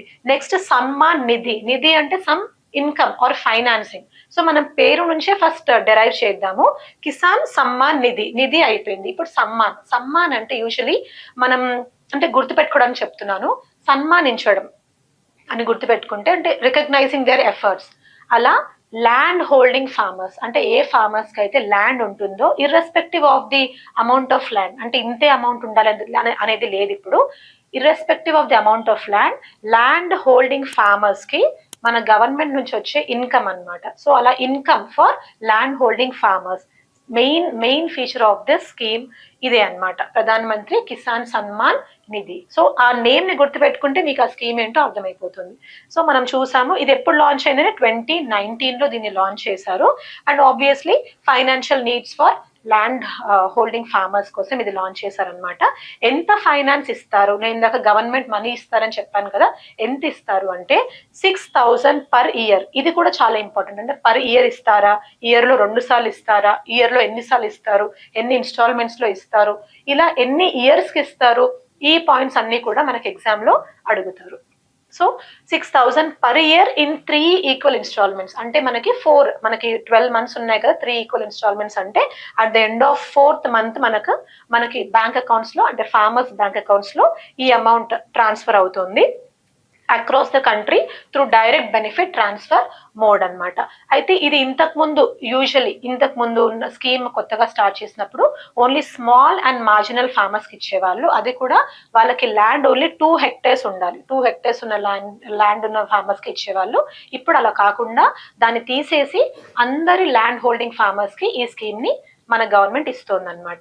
It is a central sector scheme. మళ్ళీ రిపీట్ చేస్తున్నాను, సెంట్రల్ సెక్టార్ అంటే 100% funded by the central government and also implemented by the central government agency. So ministry of agriculture implement చేస్తోంది. Benefits of the scheme 2.8 lakh crore more than 11 crore farmers కి ఇచ్చారు అనేది ఒక point అన్నమాట. ఇది మీరు mains answers లో కూడా యూజ్ చేయొచ్చు. నెక్స్ట్ ఇందులోనే మీకు పిఎం కిసాన్ కి భాగంగానే కిసాన్ ఈ మిత్ర. సో మీరు ఎలా గుర్తుపెట్టుకుంటారంటే కిసాన్ సన్మాన్ నిధి అనుకున్నాం కదా, శామ్ అని గుర్తుపెట్టుకోండి, సమంత. సో శామ్ మిత్ర, శామ్ ఫ్రెండ్ అని గుర్తుపెట్టుకోండి. సో శామ్ మిత్ర అనేది కిసాన్ ఈ మిత్ర. అదేంటంటే మనకి artificial intelligence powered AI bot అన్నమాట. అది అందులో ఏంటంటే ఫార్మర్స్ కి ఇలాంటి క్వశ్చన్స్ ఉన్నా, ఈ పిఎం కిసాన్ కి సంబంధించి క్వశ్చన్స్ ఉన్నా, ఆ ఏఐ బాట్ అనేది మనం ఫర్ ఎగ్జాంపుల్ ఏదైనా వెబ్సైట్ ఓపెన్ చేసినప్పుడు వెంటనే మనకి రైట్ హ్యాండ్ సైడ్ కింద నుంచి ఒక చాట్ బాక్స్ లాగా పాపప్ అవుతుంది. May how do you think I can help you or how can I help you అనేసి, లేకపోతే hi this is so and so అని వెంటనే పాపప్ అవుతుంది కదా. మనకి ఏదైనా క్వైరీస్ ఉంటే మనం అక్కడ అడగొచ్చు. సిమిలర్లీ కిసాన్ ఈ మిత్ర అనేది ఒక చాట్ బాట్ అన్నమాట. Please remember that this is for Samman Nidhi. So Mitra Sam Mitra అని గుర్తుపెట్టుకుంటే you'll remember this. Next this is about PM Kisan, very very important. అయితే మనకు పిఎం కిసాన్ లో కొంతమంది ఇన్ఎలిజిబుల్ బెనిఫిషరీస్ ఉన్నారు. మనం ల్యాండ్ హోల్డింగ్ ఫార్మర్స్ అనుకున్నాం కదా, అంత మాత్రాన అందరి ల్యాండ్ హోల్డింగ్ ఫార్మర్స్ కి ఈ స్కీమ్ అప్లికబుల్ అని చెప్పడానికి లేదు. అంటే for example institutional land holding farmers అంటే ఎవరైనా ఫార్మర్స్ వాళ్ళ ల్యాండ్ లో ఏదైనా ఒక బిల్డింగ్ కట్టినా, ఒక ఇన్స్టిట్యూషన్ నడిపించుకున్నా, ఒక కార్పొరేషన్ నడిపించుకున్నా, స్కూల్ పెట్టినా, ఏదైనా బీట్ ఎనీథింగ్, హాస్పిటల్ కట్టినా, ఒక చారిటబుల్ ట్రస్ట్ కట్టినా, ఏదైనా కూడా అవన్నీ ఇన్స్టిట్యూషనల్ ల్యాండ్స్ కింద వస్తాయి. అలాంటి వాళ్ళకి ఈ స్కీమ్ ఎలిజిబిలిటీ ఉండదన్నమాట వాళ్ళకి. నెక్స్ట్ ఏంటంటే సెంట్రల్ గవర్నమెంట్ ఎంప్లాయీస్ ఉన్నా, స్టేట్ గవర్నమెంట్ ఎంప్లాయీస్ ఉన్నా, లైక్ ఎవరికైతే 10,000 కంటే ఎక్కువ పెన్షన్ వస్తుందో ఎవ్రీ మంత్ వాళ్ళు, next doctors, engineers, architects, like scientist అయి ఉండొచ్చు, రీసెర్చ్ స్పెషలిస్ట్ అయి ఉండొచ్చు, అంటే మంచి ఉద్యోగాలు చేస్తున్న వాళ్ళు, లేకపోతే పొలిటికల్ బ్యాక్గ్రౌండ్ ఉన్న వాళ్ళు, మనకి మేయర్స్ అయి ఉండొచ్చు, మినిస్టర్స్ అయి ఉండొచ్చు, ఎవరైనా ఇలాంటి మంచి అంటే ల్యాండ్ ఉండి కూడా they are settled in some of the other segment. వాళ్ళు ఎలాగో అలాగో సెటిల్ అయి ఉన్నారు, ఏదో ఒక ఉద్యోగం చేస్తూ ఉన్నారు. అలాంటి వాళ్ళకి మనం ఈ పిఎం కిసాన్ అనేది వర్తించదు. ఓకే, అది కూడా మీరు గుర్తుపెట్టుకోవాలి. సో నెక్స్ట్ స్కీమ్ వచ్చేసి national mission on natural farming. చాలా చాలా ఇంపార్టెంట్, బికాస్ మనం ఏం చేస్తున్నామంటే we are using a lot of chemical fertilisers. దాని ద్వారా సాయిల్ న్యూట్రిషన్ తగ్గిపోతుంది, సాయిల్ రీస్టోరేషన్ అబిలిటీ తగ్గిపోతుంది, అండ్ మనకి టేస్టీ ఫుడ్స్ రావట్లేదు, సాయిల్ బ్యాలెన్స్ కోల్పోతుంది. సాయిల్లో we need moisture and all these things కదా. సో ఇవన్నీ మనకు తగ్గిపోతున్నాయి. అండ్ మనం ఎక్కువ ఫర్టిలైజర్స్ యూజ్ చేయడం వల్ల ఏమవుతుందంటే we are contributing to the global warming. Global warming నుంచి క్లైమేట్ చేంజ్ వస్తుంది, రైట్? వీటన్నిటిని తగ్గించడానికే మనం న్యాచురల్ ఫార్మింగ్ ని చూస్ చేసుకుంటున్నాము, which is very very important. And organic farming is also one type of this అన్నమాట. సో ఈ భాగంగా లైక్ మన గవర్నమెంట్ ఏం చేసిందంటే we have come up with something called as Paramparagat Krishi Vikas Yojana. Paramparagat, కృషి అంటే ఫార్మర్, వికాస్ అంటే డెవలప్మెంట్. సో పరంపరాగత్ అంటే పరంపర అంటే ట్రెడిషనల్ గా మనం వస్తున్న ఫార్మింగ్ మెథడ్స్ ని మనం డెవలప్ చేస్తూ అగ్రికల్చర్ సెక్టార్ ని ఇంప్రూవ్ చేయాలి. అట్ ద సేమ్ టైం మనం క్లైమేట్ చేంజ్ ని కూడా మిటిగేట్ చేయాలి అనే దాంతోని we have come up with this scheme. అయితే ఆ పరంపరాగత్ కృషి వికాస్ యోజన అనేది ఏంటంటే మనకి national mission on sustainable agriculture పరంగా ఈ స్కీమ్ ని మనం లాంచ్ చేశాము. Usually we have something called as national action plan on climate change, NAPCC అంటాము. అది మనం క్లైమేట్ చేంజ్ ని మిటిగేట్ చేయడానికి ఒక అంబ్రెల్లా స్కీమ్ అన్నమాట. అందులో we have come up with some components. ఆ కాంపోనెంట్స్ ఏంటంటే 8 కాంపోనెంట్స్ ఉన్నాయి. ఆ 8 కాంపోనెంట్స్ లో first one national solar mission, national water mission, national mission on sustainable agriculture, national mission for enhanced energy efficiency, national mission on sustainable habitats, mission on sustainable Himalayan ecosystems, national mission for green India and national mission for sustainable climate change phenomenon. Strategic అంటే to know about the strategic knowledge on climate change కూడా మనం ఒక national mission తో వచ్చాము. ఇలా 8 machines అన్ని కలిపి మనం national action plan of climate change తో వచ్చాము. అందులో national mission on sustainable agriculture లో పరంపరాగత్ కృషి వికాస్ యోజన అనేది మనం లాంచ్ చేసామన్నమాట. అందులో మనకు భారతీయ ప్రాకృతిక కృషి పద్ధతి అనేది కూడా ఒక ప్రోగ్రామ్ ఉంది. That is also about natural farming. ఇప్పుడు మనం ఈ భారతీయ ప్రాకృతిక కృషి పద్ధతి ఈ ప్రోగ్రామ్ ని ఇంకా అప్స్కేల్ చేస్తూ స్టార్ట్ చేసింది ఈ national mission on natural farming. అయితే ఇప్పుడు ఇది ఏంటంటే మనం ఒక ఇండిపెండెంట్ స్కీమ్ లాగా మనం దీన్ని లాంచ్ చేస్తున్నాము. సో ఇక్కడ మీరు చూడొచ్చు, independent scheme, separate and independent scheme to promote chemical free and climate smart agriculture. ఇది చాలా చాలా ఇంపార్టెంట్. సో మీరు గుర్తుపెట్టుకోండి, national mission on natural farming అన్నమాట. సో మనకి ఈ న్యాచురల్ ఫార్మింగ్ లో మనకు కొన్ని కాంపోనెంట్స్ ఉంటాయి. ఫస్ట్ ఏంటంటే బీజామృత్, చాలా ఇంపార్టెంట్. ఇది UPSC లో అడిగిన క్వశ్చన్. సో మీకు ఇప్పుడు నెక్స్ట్ TSPSC లోనే APPSC లోనే అడిగే ఛాన్స్ ఉంది. సో బీజామృత్, బీజ అంటే ఏంటి? సీడ్. సో బీజామృత్ అంటే మనం న్యాచురల్ గా ఆ సీడ్ ని ట్రీట్ చేయాలి. ట్రీట్ చేస్తే మనకి it will result in natural farming అన్నమాట. సో ఆ సీడ్ ని మనం కౌడంగ్ తోని, యూరిన్ తోని, ఇలా లైమ్ బేస్డ్ ఫార్ములేషన్స్ తోని మనం ఆ సీడ్ ని ట్రీట్ చేస్తాము. ఆ సీడ్ న్యాచురల్ గా గ్రో అవుతుంది అనమాట. నెక్స్ట్ వచ్చేసి జీవామృత్. జీవామృత్ అంటే జీవా ఇస్ ఫర్ సాయిల్, అంటే సాయిల్ ప్రొడక్టివిటీని మనం ఇంక్రీజ్ చేయడానికి ఆ సాయిల్ ని మనం కౌడంగుతోని, యూరిన్ తోని, లేకపోతే కొన్ని పల్సెస్ ఉంటాయి కదా, ఆ పల్సెస్ ఫ్లార్ తోని, లేకపోతే జాగరీతోని, వీటన్నిటితోని మనం సాయిల్ లో మిక్స్ చేస్తాం అనమాట. So it will help in natural farming. Next వచ్చేసి మనకి వాపాస అంటారు. వాపాస అంటే ఏంటంటే యూజువలీ మనకు ఎర్త్ వార్మ్స్ ఉంటాయి కదా సాయిల్లో. Earth worms are really very very important to enhance productivity of soil and as well as the agriculture. So మనం ఈ ఎర్త్ వార్మ్స్ ని అంటే ఎర్త్ వార్మ్స్ డెవలప్ అయ్యే ప్రాసెస్ ని మనం ఈ వాపాస అనే పేరుతో మనం యాక్టివేట్ చేస్తాం అనమాట. సో ఎర్త్ వార్మ్స్ వాటి వాటర్ వేపర్ కండెన్సేషన్ ని క్రియేట్ చేసి న్యాచురల్ ఫార్మింగ్ కి హెల్ప్ చేస్తాయి. Next we have something called as mulching అనమాట. ముల్చింగ్ అంటే ఏంటంటే ముల్చింగ్ ఆర్ మల్చింగ్ అంటారు. ఇందులో ఏంటంటే ఆ సాయిల్ లో మన మైక్రో ఆర్గానిజమ్స్ ని యూజ్ చేస్తూ ఒక చిన్న మైక్రో మైక్రో క్లైమేట్ లాగా మనం క్రియేట్ చేస్తాం, అంటే సాయిల్ మాయిశ్చర్ ని ఇంప్రూవ్ చేస్తాం అనమాట. So it's like creating micro climate. ఆ మైక్రో క్లైమేట్ ఏంటంటే బయోమాస్ యూస్ చేస్తాము, తర్వాత ట్రీస్ యూస్ చేస్తాము. అవన్నీ మనం సాయిల్ లో పెట్టడం వల్ల అదే ఒక మాన్యూర్ లాగా తీసుకొని it will result in natural farming. Next plant protection కూడా ఆబ్వియస్లీ మనం ఏంటంటే లైక్ మనకు కొన్ని పెస్ట్స్ వస్తాయి, ప్లాంట్ డిసీజెస్ ఉంటాయి, ఇవన్నిటిని ఎలిమినేట్ చేయడానికి మనం స్ప్రేస్ చేయాలి. అవి కూడా ప్లాంట్స్ కి సంబంధించిన స్ప్రేస్, అంటే మనం ఏది కెమికల్ ఫర్టిలైజర్స్ యూస్ చేయకుండా ప్లాంట్ ఫార్ములేషన్ తోనే బయోలాజికల్ కాంకాక్షన్స్, ఇందాక నేను చెప్పినట్టు జాగరీ కానీ ఇలా కొన్ని లీవ్స్ అయినా కానీ వాటికి ఏవి లైక్ వేటికైతే ఇన్సెక్టిసైడల్ ప్రాపర్టీస్ ఉంటాయో పెస్టిసైడల్ ప్రాపర్టీస్ ఉంటాయో వాటిని స్ప్రే చేస్తారు. That is about plant protection. And దానివల్ల మనకు సాయిల్ ఫర్టిలిటీ కూడా ఇంప్రూవ్ అవుతుంది. So all these are part of natural farming, components of natural farming అన్నమాట. సో ఇందులో కూడా అంతే, ఈ స్కీమ్ ద్వారా అంటే national mission on natural farming లో కూడా మనం ఫార్మర్స్ కి మనీ ఇస్తాము. అది ఎంత అంటే 15,000 per hectare per year for 3 years. So ఒక హెక్టేర్ కి 15,000 ఇస్తాము, ఒక హెక్టేర్ కి పర్ ఇయర్ ఇస్తాము. అది మనం 3 years కంటిన్యూ చేస్తాం అనమాట. So please remember this. And ఇది ఎందుకు ఈ ఫైనాన్షియల్ అసిస్టెన్స్ దేనికి అంటే ఆన్ ఫార్మ్ ఇన్ఫ్రాస్ట్రక్చర్, అంటే ఇన్పుట్ ఇన్ఫ్రాస్ట్రక్చర్. మనం ఇందాక చూసుకున్న న్యాచురల్ ఫార్మింగ్ కాంపోనెంట్స్ అన్నిటికీ కెమికల్ ఫర్టిలైజర్స్ యూస్ చేయకుండా వీటిని ఇన్ఫ్రాస్ట్రక్చర్ సెటప్ చేయడానికి మనం యూస్ చేస్తాం అనమాట. ఇది గుర్తుపెట్టుకోవాలి. అయితే ఇందులో ఒక స్పెషల్ థింగ్ ఏంటంటే యూజువలీ ఫార్మర్స్ మేము న్యాచురల్ ఫార్మింగ్ చేస్తాము అని మాట ఇస్తేనే వాళ్ళకి మనీ ఇవ్వరు, వాళ్ళు చూపించాలి. అంటే they have to prove it that మేము న్యాచురల్ ఫార్మింగ్ టెక్నిక్స్ ని ఫాలో అవుతున్నాము అని ప్రూవ్ చేస్తేనే వాళ్ళకి ఈ ఇన్సెంటివ్స్ ఇస్తారు. Next we also have a web portal for that. And దీన్ని ఎవరు మనకి అంటే ఫార్మర్స్ కి ఇవన్నీ యూస్ చేయడం తెలియదు, మనం వాళ్ళకి చెప్పకపోతే వాళ్ళు డైరెక్ట్ షాప్ కి వెళ్తారు, ఆ కెమికల్ ఫర్టిలైజర్ కొనుక్కుంటారు, వస్తారు. But we have to teach them, right? అలా ఎవరు టీచ్ చేస్తారు అంటే national institute of agriculture extension management, ఇందాక నేను చెప్పినట్టు మేనేజ్. సో యూత్ ని మేనేజ్ చేస్తుంది అని చూసాము, నెక్స్ట్ ఇక్కడ ఫార్మర్స్ న్యాచురల్ ఫార్మింగ్ చేయడానికి కూడా మేనేజ్ చేస్తుంది అని గుర్తుపెట్టుకోండి. ఓకే. అండ్ నెక్స్ట్ మనకి national centre of organic and natural farming, వీళ్ళు కూడా ఇద్దరు కలిసి ఫార్మర్స్ కి ట్రైనింగ్ ఇస్తున్నారు. ఇది చాలా చాలా ఇంపార్టెంట్ అనమాట. నెక్స్ట్ మనకి న్యాచురల్ ఫార్మింగ్ కి పరంపరాగత కృషి వికాస్ యోజన గురించి నేను చెప్పాను కదా. ఈ స్కీమ్ లో ఏంటంటే 50,000 ఇస్తారు. అంటే ఇట్స్ బ్రాడ్ ప్రోగ్రామ్ కదా పరంపరాగత కృషి వికాస్ యోజన.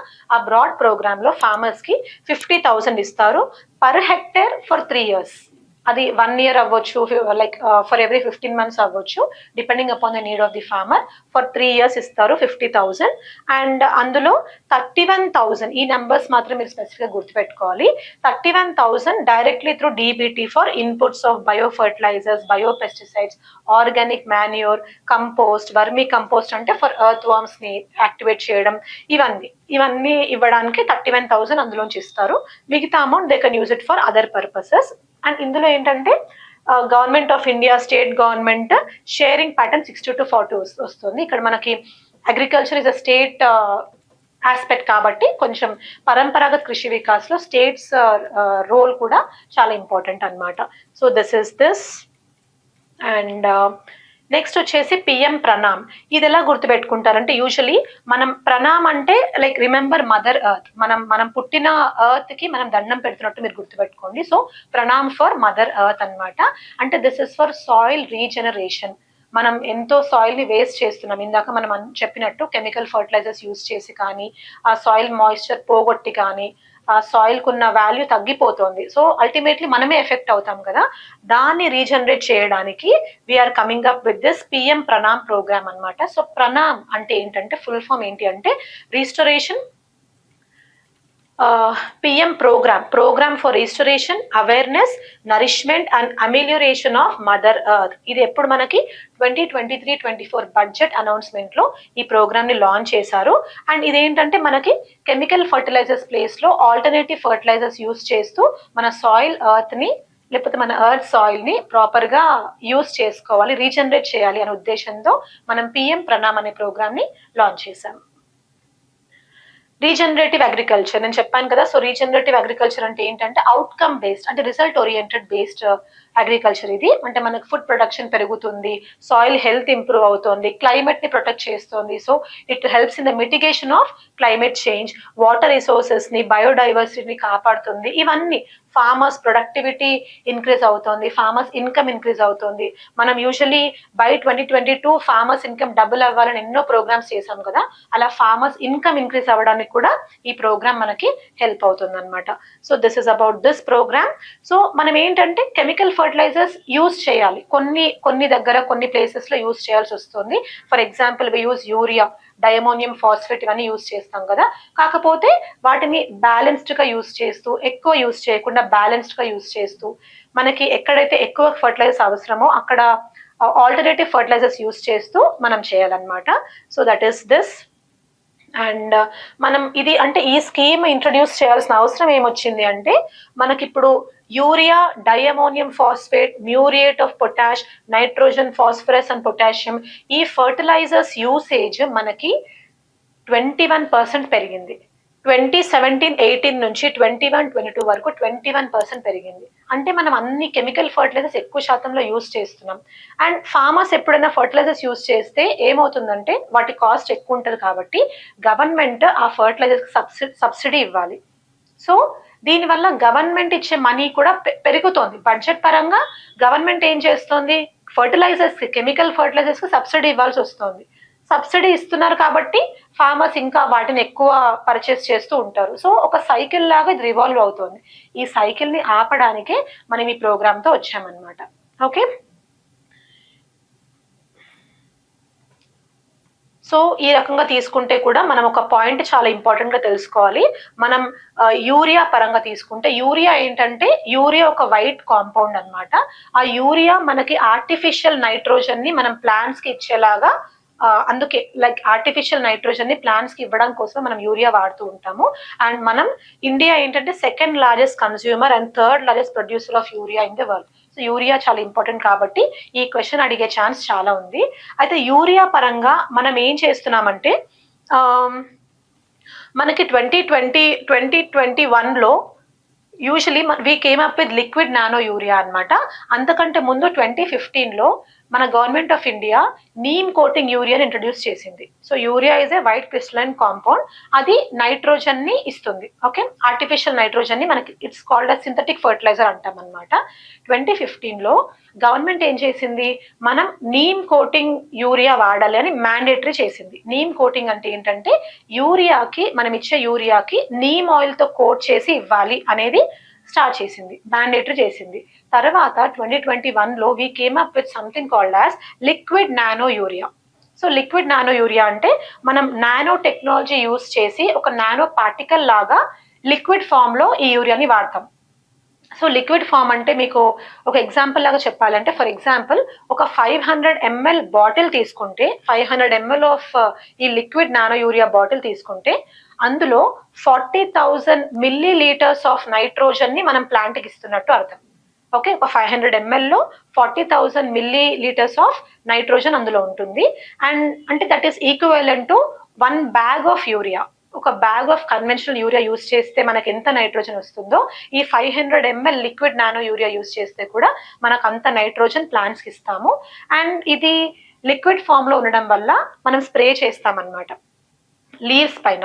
సో ఎప్పుడైతే మనం ప్లాంట్స్ గ్రో అవుతున్నప్పుడు లీవ్స్ వచ్చిన తర్వాతే మనం ఈ లిక్విడ్ నానో యూరియాని యూజ్ చేయగలుగుతాం. బికాస్ వాటిని ఫోలియేట్ స్ప్రే అంటారు అనమాట. ఫోలియేట్ అంటే లీవ్స్, సో లీవ్స్ పైన స్ప్రే చేయడానికి వాడతాం. So that is liquid nano urea.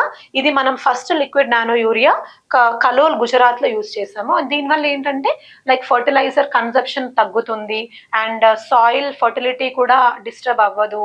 All this thing అంటే సాయిల్ రీస్టోరేషన్ పెరుగుతుంది, మాయిశ్చర్ అలానే రీటైన్ అవుతుంది. ఇవన్నీ we have different benefits of using this liquid nano urea. అయితే మనం నెక్స్ట్ రీసెంట్లీ మన గవర్నమెంట్ వచ్చేసి we came up with something called as urea gold. Urea gold అంటే ఏంటంటే సల్ఫర్ యూరియా అంటే యూరియాలో మనం సల్ఫర్ ని కూడా కలిపి మిక్స్ చేసి ప్లాంట్స్ కి ఇస్తున్నాము. దీనివల్ల ఏదైనా సాయిల్ లో సల్ఫర్ తక్కువ ఉంటే కూడా we can get this sulphur and plant production కి చాలా హెల్ప్ అవుతుంది అనమాట, ప్లాంట్స్ గ్రోత్ కి చాలా హెల్ప్ అవుతుంది. దట్ ఈస్ గోల్డ్ యూరియా అనమాట. Sulphur coated urea which is called as urea gold, ఇది మనం ఇంట్రొడ్యూస్ చేసాము. సో సాయిల్ లో ఎక్కడైనా సల్ఫర్ డెఫిషియన్సీ ఉంటే ఇది దీంతో ఆ ప్రాబ్లం సాల్వ్ అయిపోతుంది. సో ఇది మీకు బేసిక్ గా తెలియాల్సిన ఆస్పెక్ట్ అబౌట్ ఆర్గానిక్ ఫర్టిలైజర్స్. మనం బ్యాలెన్స్డ్ గా యూజ్ చేయాలి అనే పాయింట్ తో we came up with this PM PRANAM programme. Next వచ్చేసి వన్ నేషన్ వన్ ఫర్టిలైజర్. ఇందులోంచి కూడా మీకు క్వశ్చన్ అడిగే ఛాన్స్ ఉంది. సో ఇదేంటి అంటే వన్ నేషన్ అంటే throughout the country, one fertilizer అంటే ఒకటే ఫర్టిలైజర్ యూజ్ చేయాలి అర్థం కాదు. వన్ ఫర్టిలైజర్ అంటే దాని అర్థం ఏంటంటే ఒకటే బ్రాండ్ యూజ్ చేయాలి, ఒకటే లోగో యూజ్ చేయాలి. Okay, I'll show you that. అంటే ఫర్ ఎగ్జాంపుల్ ఇప్పుడు ఇది మీరు ఒక యూరియా బ్యాగ్ లాగా తీసుకుంటే, యూరియా బ్యాగ్ అయితే దీని మీద two thirds of this bag లో మనకి భారత్ యూరియా అనేది uniform name, fertilizer name. Urea bag అయితే భారత్ యూరియా అని ఉండాలి. అండ్ ఇది ప్రధానమంత్రి భాజపా అంటే భారతీయ జన్ ఉర్వరక్ పరియోజన. సో జన్ ఉర్వరక్ పరియోజన. సో ఇది ఒక program for one nation one fertilizer. So two thirds of the bag లో మనకి ఈ logo as well as brand కనిపించాలి. మిగతా 1/3 లో మార్కెటింగ్ కంపెనీస్ ఎవరైతే ఇది అమ్ముతున్నారో ఆ కంపెనీ వాళ్ళ నేమ్, వాళ్ళ లోగో ఇలా మిగతా చిన్నగా వేసుకోవచ్చు. అండ్ ఫార్మర్స్ కి మనం ఏదైనా సజెషన్స్ ఇవ్వాలనుకుంటే మొత్తం 16 లాంగ్వేజెస్ లో ఇలా ఇక్కడ ఇదంతా అవైలబుల్ ఉంటుంది అనమాట. సో ఇలా అంటే ఫర్ ఎవ్రీథింగ్ ఆ డిస్ప్లేలో మనకి 2/3, 1/3 ఇది యూనిఫామ్ గా ఉండాలి, యూనిఫామ్ గా throughout the country. So this is called a single brand for fertilizers and logo. So urea అయితే భారత్ యూరియా, దాని తర్వాత డయమోనియం ఫాస్ఫేట్ అయితే భారత్ డయమోనియం ఫాస్ఫేట్, ఇలా. Next Bharat muriate of potash, Bharat NPK అంటే భారత్ నైట్రోజన్ పొటాషియం ఫాస్ఫరస్, ఇలా అన్నమాట. So ఇదంతా ఎటు చూసినా త్రూ అవుట్ ఇండియా మనకు ఒకటే రకంగా ఉండడానికి, to bring that uniformity we have come up with this aspect of one nation one fertilizer program. ఇది కూడా అడిగే ఛాన్స్ ఉంది. అయితే ఇది ఇద్దరికి, పబ్లిక్ ఎంటిటీ అయినా ప్రైవేట్ కంపెనీ అయినా అందరికీ ఈక్వల్ గా one nation one fertilizer scheme apply అవుతుంది. నెక్స్ట్ వచ్చేసి సాయిల్ హెల్త్ కార్డ్ స్కీమ్ అనమాట. మనం ఇది ఏం లేదు, హెల్త్ కార్డ్ అంటే ఏంటంటే యూజువల్లీ లైక్ రిపోర్ట్ కార్డ్. ఇప్పుడు మనం చిన్నప్పుడు స్కూల్కి వెళ్తున్నప్పుడు మన పర్ఫార్మెన్స్ ఎలా ఉంది అంటే మ్యాథ్స్ లో ఎన్ని మార్క్స్ వచ్చాయి, సైన్స్ లో ఎలా వచ్చాయి, ఇంగ్లీష్ లో ఎలా వచ్చాయి, డిఫరెంట్ గా ఎలా అయితే ఉంటాయో అలా సాయిల్ లో ఉన్న న్యూట్రిషన్ ని బట్టి, సాయిల్ లో ఉన్న న్యూట్రిటివ్ క్వాలిటీని బట్టి ఎలాంటివి ఉన్నాయి, సాయిల్ పీహెచ్ ఎలా ఉంది, సాయిల్లో ఎలిమెంటల్ కార్బన్ ఎంత ఉంది, ఆర్గానిక్ కార్బన్ ఎంత ఉంది అని మొత్తం అసెస్ చేసి అది ఫార్మర్స్ కి ఒక రిపోర్ట్ కార్డ్ లాగా ఇస్తారనమాట. అంటే ఇప్పుడు ఫర్ ఎగ్జాంపుల్ ఈ ల్యాండ్ నాది, ఐఎమ్ అ ఫార్మర్ అయితే నా ల్యాండ్ కి ఉన్న సాయిల్ క్వాలిటీ ఇవి ఫీచర్స్, ఇలా న్యూట్రియన్స్ ఇలా ఉన్నాయి అంటే మ్యాక్రో న్యూట్రియన్స్ ఎలా ఉన్నాయి, సెకండరీ న్యూట్రియన్స్ ఎలా ఉన్నాయి, micro nutrients of manganese, boron ఇవన్నీ ఎలా ఉన్నాయి, కార్బన్ ఎలా ఉంది, పీహెచ్ ఎలా ఉంది, ఇవన్నీ ఒక రిపోర్ట్ కార్డ్ లాగా ఇస్తే దాన్ని బట్టి నేను ఫర్టిలైజర్స్ ఎంత యాడ్ చేయాలో నాకు అర్థమవుతుంది, వాటర్ ఎఫిషియన్సీ ఎంత రీటైనింగ్ కెపాసిటీ ఉందో అర్థమవుతుంది, నేను ఎలాంటి ఫర్టిలైజర్స్ తీసుకోవాలి, ఎలాంటి క్రాప్స్ ఇక్కడ గ్రో చేయాలి, దాన్ని బట్టి అర్థమవుతుంది. So soil health card scheme is entirely based on that అనమాట. ఇట్స్ ప్రింటెడ్ రిపోర్ట్ ఫార్మర్స్ అందరికి ఇస్తారు. ఇది మనం డెఫినెట్లీ మినిస్ట్రీ ఆఫ్ అగ్రికల్చర్ వాళ్ళు తీసుకుంటున్న scheme, because it is about soil health కాబట్టి. సో న్యూట్రియన్ డెఫిషియన్సీ ఉన్న సాయిల్లో మనకి ఈజీగా ఆ రిపోర్ట్ కార్డ్ ద్వారా అర్థమైపోతుంది, సాయిల్ హెల్త్ కార్డ్ ద్వారా అర్థమైపోతుంది. So that is soil health card scheme. And వాళ్ళకి అలా ప్రాపర్ గా వాళ్ళ సాయిల్ హెల్త్ గురించి తెలియడం వల్ల ఈల్డ్ కూడా ఇంక్రీజ్ అవుతుంది, వాళ్ళ ఇన్కమ్ కూడా ఇంక్రీజ్ అవుతుంది. So this you can use it in your mains answers also. అయితే ఈ కాంటెక్స్ట్ లో we also should know about international year of soils అనమాట. మనకు 2015 was celebrated as the international year of soil. So please గుర్తుపెట్టుకోండి. Next Rashtriya Krishi Vikas Yojana. Rashtriya అంటే మనకు తెలిసింది అంటే మొత్తం మన నేషన్ పరంగా, రాష్ట్రీయ కృషి అంటే ఇందాక నేను చెప్పినట్టు ఫార్మర్స్ పరంగా, వికాస్ అంటే ఇంప్రూవ్మెంట్. సో ఫర్ ఫార్మర్స్ కి వాళ్ళ ఇన్కమ్ పెంచేలాగా everything about development of farmer throughout India మనం ఈ రాష్ట్రీయ కృషి వికాస్ యోజన అనేది స్టార్ట్ చేసాము.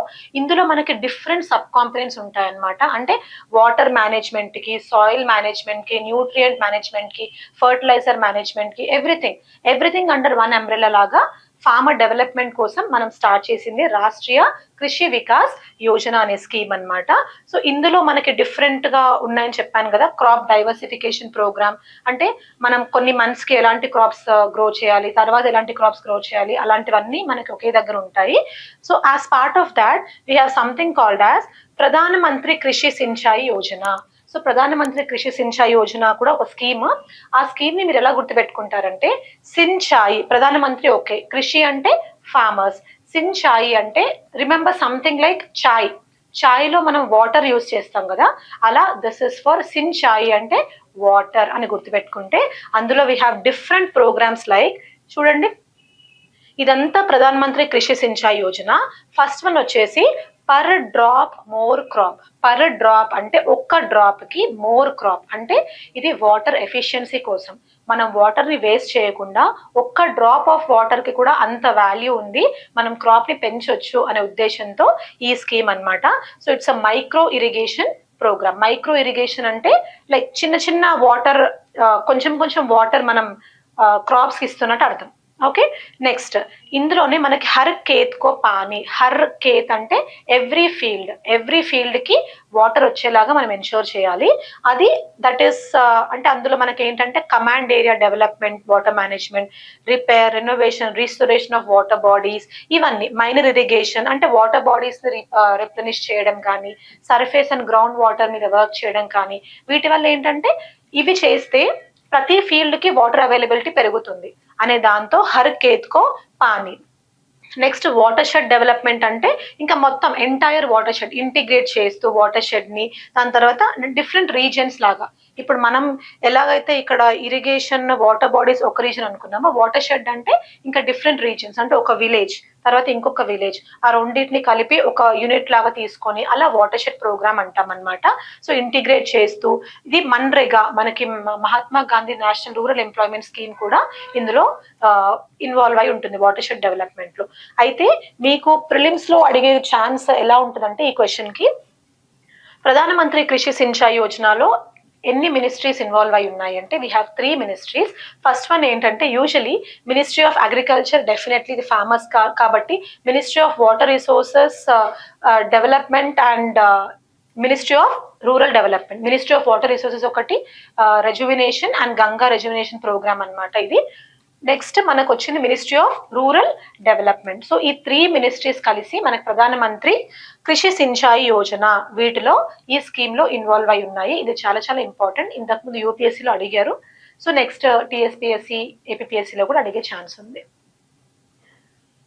ఇది Pradhan Mantri Krishi Sinchai Yojana, per drop more crop అని చెప్పాను.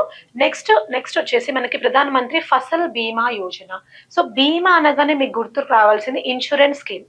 సో ప్రధానమంత్రి ఫసల్ బీమా యోజన అంటే you just remember it like Fasal అంటే సమ్ సక్సెస్ లాగా.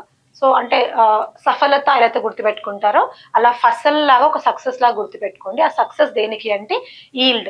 అంటే ఇన్సూరెన్స్ ఇవ్వడం వల్ల వాళ్ళ ఈల్డ్ పెరుగుతుంది. అంటే లోన్స్ ఇవ్వడం ద్వారా ఫార్మర్స్ ఆ అమౌంట్ ని వాళ్ళ అగ్రికల్చర్ క్రాప్ ప్రొడక్టివిటీకి ఇంక్రీజ్ చేసుకుంటారు అనే ఉద్దేశంతో మనకి ఇది ఇస్తున్నాము. అయితే ఈ ఇన్సూరెన్స్ ఏంటంటే యూజువలీ ఏమవుతుంది, కొన్ని కారణాల వల్ల వాళ్ళ క్రాప్స్ ఏమైనా చెడిపోయినా కూడా, ఈల్డ్ తగ్గినా కూడా మనకి దానికి ఇన్సూరెన్స్ ఇవ్వడానికి ఈ స్కీమ్ చాలా హెల్ప్ అవుతుంది అనమాట. సో ఇది మనకి లోనీ ఫార్మర్స్ అంటే లైక్ క్రాప్ కోసం లోన్స్ ఎవరైతే తీసుకుంటారో వాళ్ళందరికీ ఈ ఫసల్ బీమా స్కీమ్ అనేది కంపల్సరీ. తర్వాత నాన్ లోనీ ఫార్మర్స్ కి ఆప్షన్ అనమాట. అండ్ వీటికి మనకు కొన్ని ఎక్సెప్షన్స్ ఉన్నాయి ఇందులో. అంటే ఎవరెవరికి మనం ఇన్సూరెన్స్ స్కీమ్ అప్లికబుల్ అవుతోంది అంటే చెప్పుకున్నాము. నెక్స్ట్ ఏంటంటే ఇది కొన్ని క్రాప్స్ కి మాత్రమే. కొన్ని క్రాప్స్ లోన్ తీసుకున్న ఫార్మర్స్ కి కంపల్సరీ, మిగతా ఫార్మర్స్ కి ఆప్షనల్.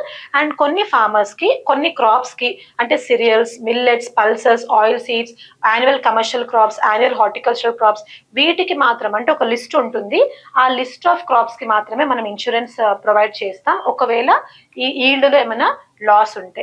ఓకే, నెక్స్ట్ వచ్చేసి ఎక్స్క్లూజన్స్. అంటే ఇందులో ఏవేవి ఎక్స్క్లూడ్ చేస్తాము అంటే, ఫర్ ఎగ్జాంపుల్ మనకి ఏదైనా వార్ అయినా, న్యూక్లియర్ రిస్క్స్ వచ్చినా, మాలిషియస్ డ్యామేజ్ అయినా అంటే చెడు ఉద్దేశంతో ఎవరైనా అట్లా ఇది చేసినా, దేని తర్వాత and other preventable risk shall be exclude. అంటే అది మన క్రాప్ డ్యామేజ్ అవుతుంది but still we can prevent it. అలాంటివన్నీ ఈ ఇన్సూరెన్స్ స్కీమ్ లో రావు.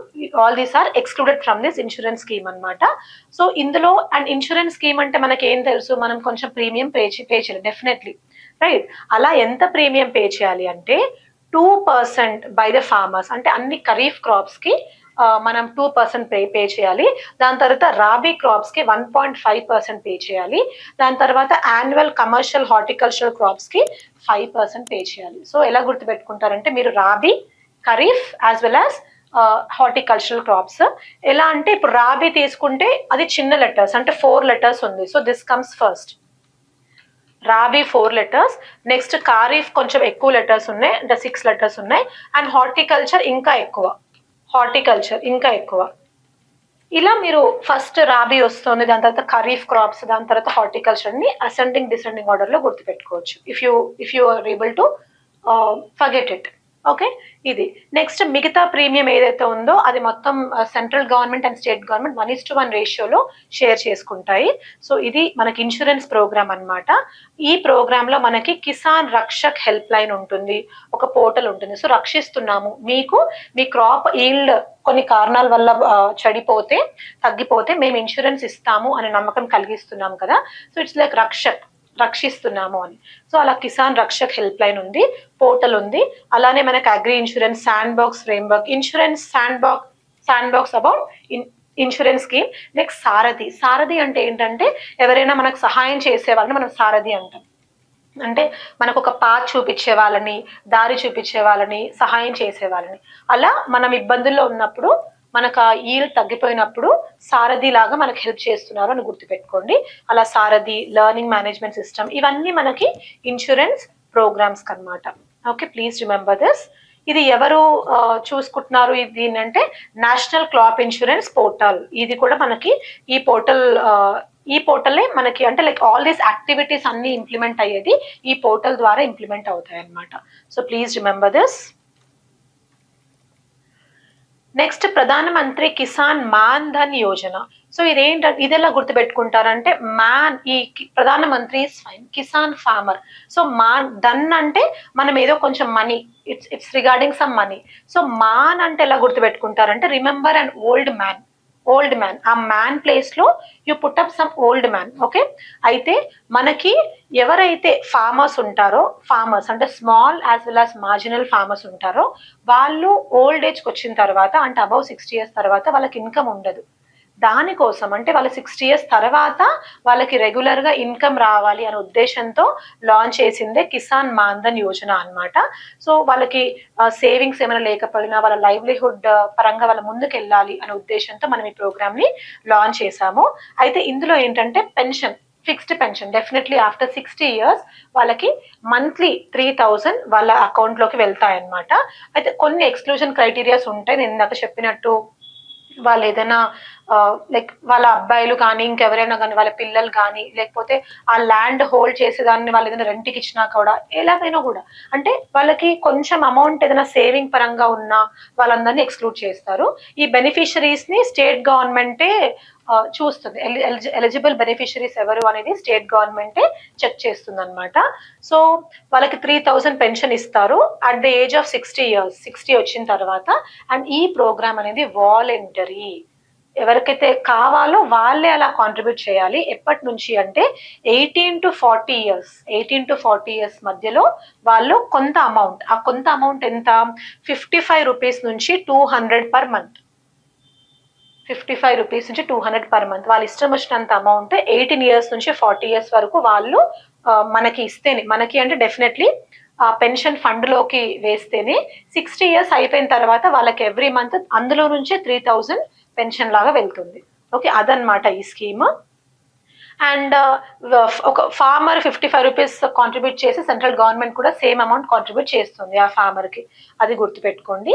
ఇది ఎవరు ఇంప్లిమెంట్ చేస్తున్నారు అంటే life insurance corporation of India. So మనకి LIC ఉంది కదా, అదే ఈ పెన్షన్ ఫండ్ మేనేజర్ అన్నమాట.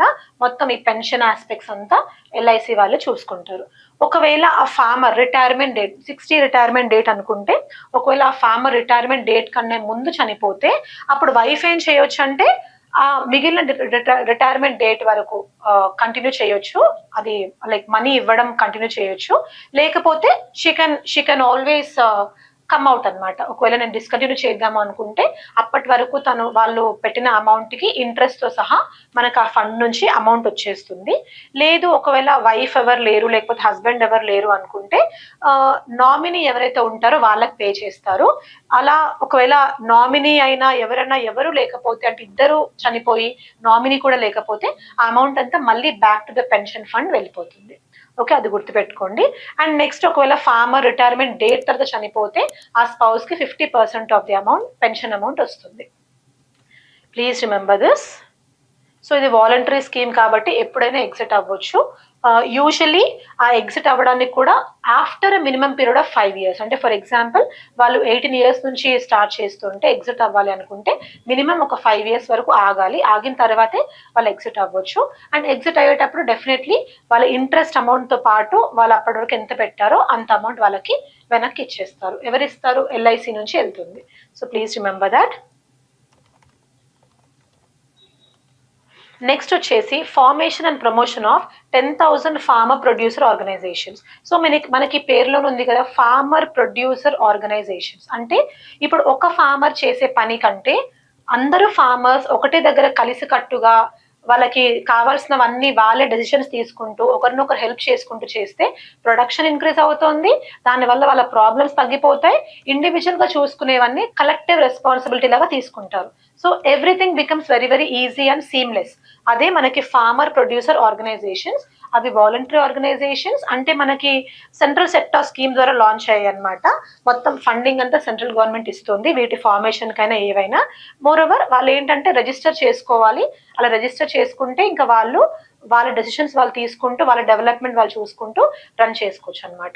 ఏంటంటే implementing agencies are engaging cluster based or business organisations to aggregate. అంటే మనం ఏంటంటే ఇవన్నీ వీళ్ళు క్లస్టర్ బేస్డ్ ఒక క్లస్టర్ లాగా ఫామ్ అయ్యి ఆర్గనైజేషన్స్ రన్ చేసుకుంటున్నారు. అండ్ ఇవి end to end knowledge for all issues. అంటే అన్ని ఏ ఇష్యూ ఉన్నా కూడా వాళ్ళే సాల్వ్ చేసుకుంటారని అర్థం అనమాట. అసిస్టెన్స్ ఎంత ఇస్తారు అంటే 18 lakh per organisation for a period of 3 years. ఇది మీకు చాలా ఇంపార్టెంట్. సో సెంట్రల్ గవర్నమెంట్ వీళ్ళకి ఒక ఫార్మర్ ప్రొడ్యూసింగ్ ఆర్గనైజేషన్ తీసుకుంటే ఫర్ పీరియడ్ ఆఫ్ 3 years వాళ్ళకి 18 lakhs వెళ్తాయి అని అర్థం. Okay, please remember that. And equity grants up to ₹2,000 per farmer. అంటే ఒక ఫార్మర్ అందులో ఉన్నప్పుడు 2,000 పర్ ఫార్మర్ అవుతుంది, ఈక్విటీ గ్రాంట్ వస్తుంది. దాని తర్వాత మొత్తం ఎఫ్పిఓ పరంగా తీసుకుంటే ఆ లిమిట్ వచ్చేసి మనకి 15 lakh వస్తుంది. ఓకే, ఈ నంబర్స్ మీరు గుర్తుపెట్టుకోవాలి. Please remember this.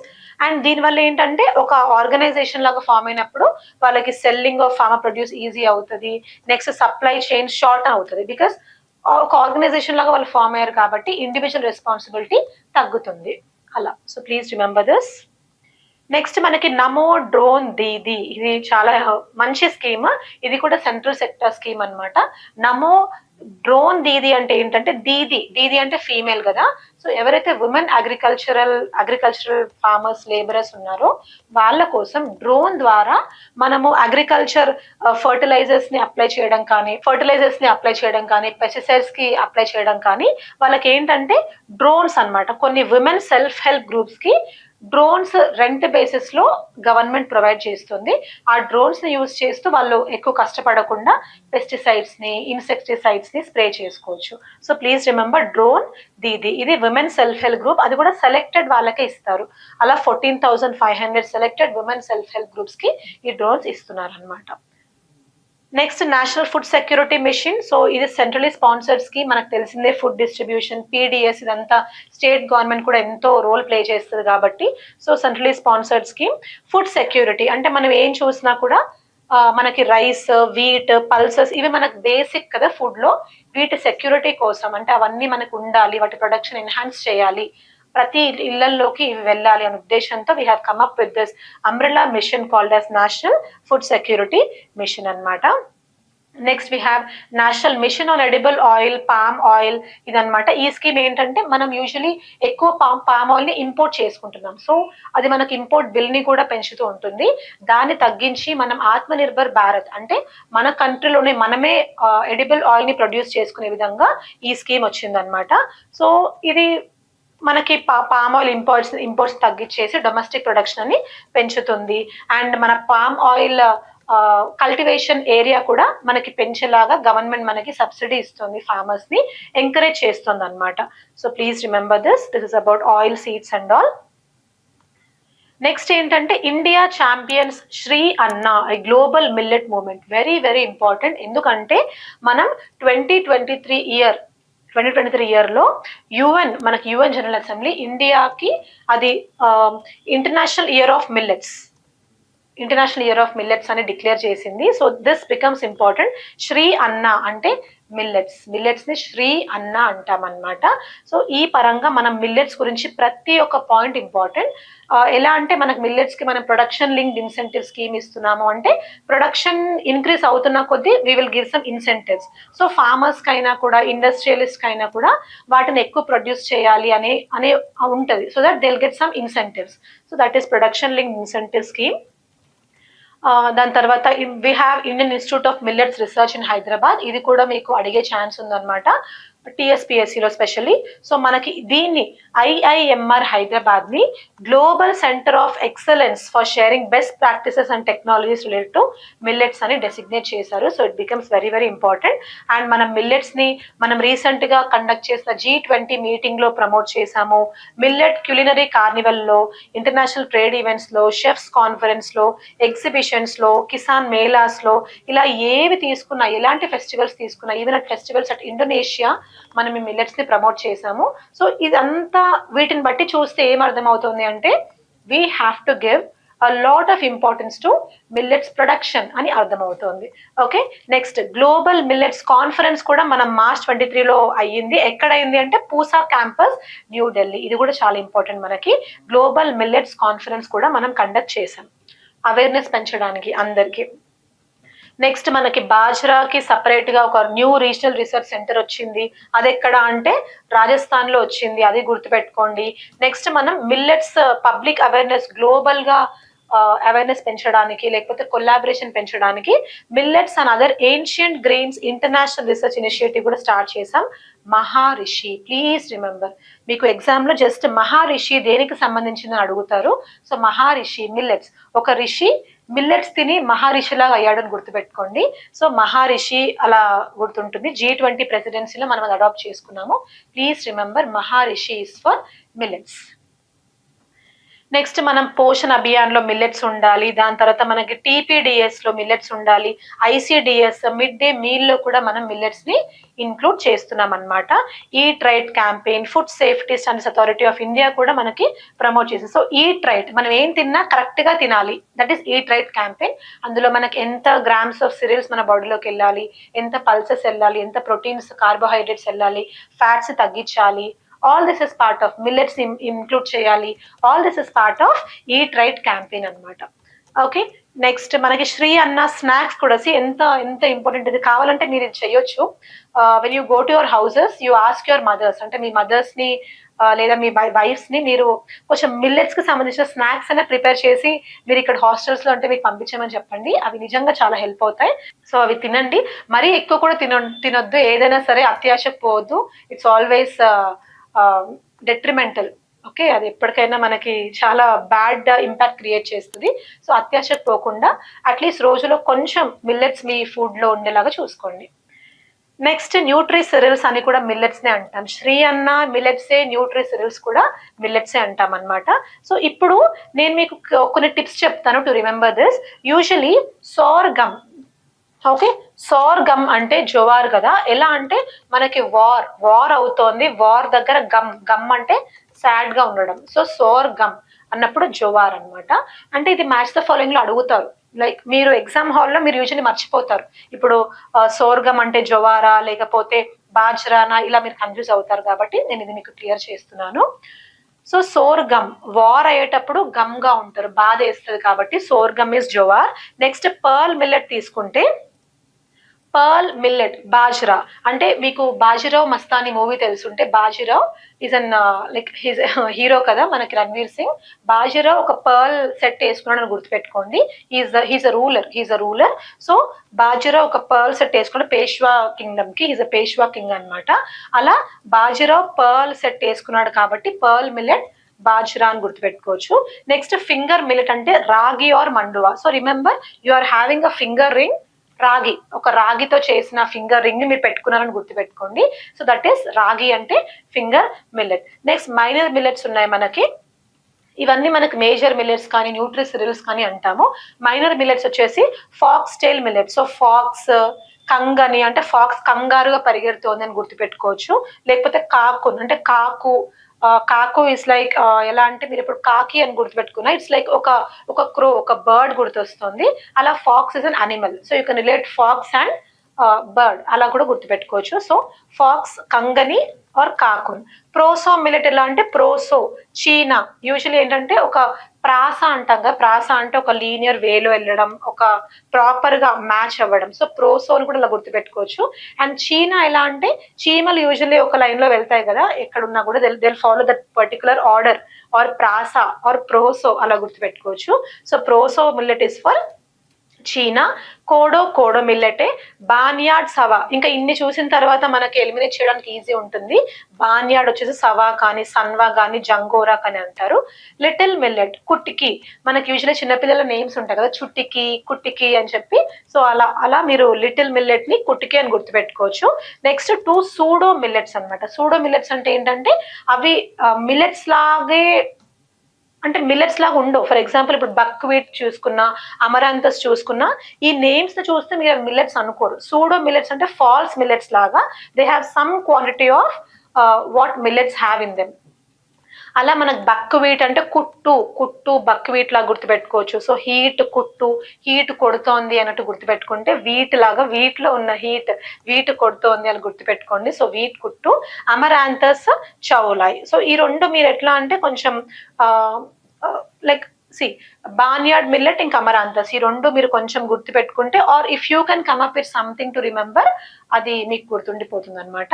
ఇలా అంటే దిస్ ఈస్ హౌ, మీకు ఎలాంటి నేమ్స్ ఉన్నా కూడా ఇలా సిల్లీగా ఏదైనా పెట్టుకుంటే డెఫినెట్లీ మీకు గుర్తుండడానికి చాలా హెల్ప్ అవుతుంది. నెక్స్ట్ కృషి ఉడాన్. సో కృషి అంటే డెఫినెట్లీ ఫార్మర్స్ కదా, ఫార్మర్ ప్రొడ్యూస్. ఉడాన్ అంటే పైన ఏరోప్లేన్ కి సంబంధించి, ఉడాన్ ఎగురుతున్నారు. సో ఫార్మర్స్ ప్రొడ్యూస్ ని మనం ఏరోప్లేన్ ద్వారా డిఫరెంట్ ప్లేసెస్ కి పంపిస్తున్నాము. ఆ స్కీమే కృషి ఉడాన్ అనమాట. ఇది 2020లో ఎగురుతున్నారు అని గుర్తుపెట్టుకోండి. కోవిడ్ ద్వారా ఎగురుతున్నారు, COVID-20 అలా ఏదైనా గుర్తుపెట్టుకోవచ్చు. So this was launched in 2020. ఇందులో ఏంటంటే మనం అగ్రికల్చర్ ప్రొడ్యూస్ ని డిఫరెంట్ ఏరియాస్ కి ఫ్లైట్ ద్వారా పంపిస్తాము. సో మనకి అవి పాడవవు, లైక్ బికాస్ తక్కువ టైంలో వేరే ప్లేసెస్కి వెళ్ళిపోతాయి కాబట్టి పాడవకుండా ప్రాపర్ గా యూజ్ అవుతాయి. అండ్ ఇందులో ఇంకొక ఇంపార్టెంట్ ఆస్పెక్ట్ ఏంటంటే 8 మినిస్ట్రీస్ ఆర్ డిపార్ట్మెంట్స్ ఈ స్కీమ్ లో ఇన్వాల్వ్ అయ్యాయి. సో మీకు చెప్తాను. ఆబ్వియస్లీ ఫస్ట్ వన్ ఏంటంటే సివిల్ ఏవియేషన్, బికాస్ మనం ఫ్లైట్ లో వెళ్తున్నాం కాబట్టి మినిస్ట్రీ ఆఫ్ సివిల్ ఏవియేషన్. తర్వాత అగ్రికల్చర్ అంటే ఫార్మర్స్ కాబట్టి ministry of agriculture. Next animal husbandry and daring, కొన్ని మిల్క్ ప్రోడక్ట్స్ కూడా మనం చేస్తాము, కొన్ని లైఫ్ స్టాక్ ప్రోడక్ట్స్ ఏమైనా ఉన్నా కూడా మనం పంపించవచ్చు. So that is why dairying. Next fishes పంపించవచ్చు. Food processing industries, processed foods పంపించవచ్చు. Department of commerce, because it's about trade, మనం బయటికైనా పంపించవచ్చు. So commerce. Ministry of tribal affairs, ఎందుకు అంటే మనం మినిస్టర్ ఆఫ్ ట్రైబల్ అఫైర్స్ అయినా, development of north eastern region అయినా, ఎందుకంటే మనకు కొన్ని రూల్స్ ఉంటాయి to send something to tribal areas or north eastern regions. కాబట్టి వాళ్ళకి రిమోట్ ఏరియాస్ లో పంపించడానికి కూడా మనకి పర్మిషన్ ఉండాలి. సో ఇవన్నీ 8 మినిస్ట్రీస్ కలిసి చేస్తున్న programme Krishi Udan. So please remember this.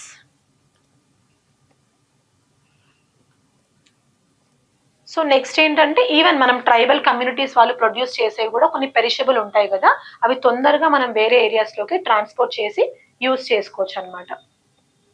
Next వచ్చి కిసాన్ రైల్.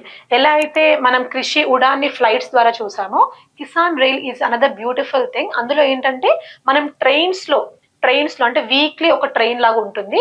ఆ ట్రైన్స్ లో మనం అగ్రికల్చర్ ప్రొడ్యూస్ ని ట్రాన్స్పోర్ట్ చేస్తూ ఉంటాం అనమాట. ఇది ఇండియన్ రైల్వేస్ వాళ్ళు స్టార్ట్ చేశారు. For the first time Maharashtra to Danapur in Bihar వీటికి వీక్లీ ట్రైన్ లాగా చేశారు. అంటే ఫర్ ఎగ్జాంపుల్ అన్ని మ్యాంగోస్ ఒక ట్రైన్ లో పంపించడం.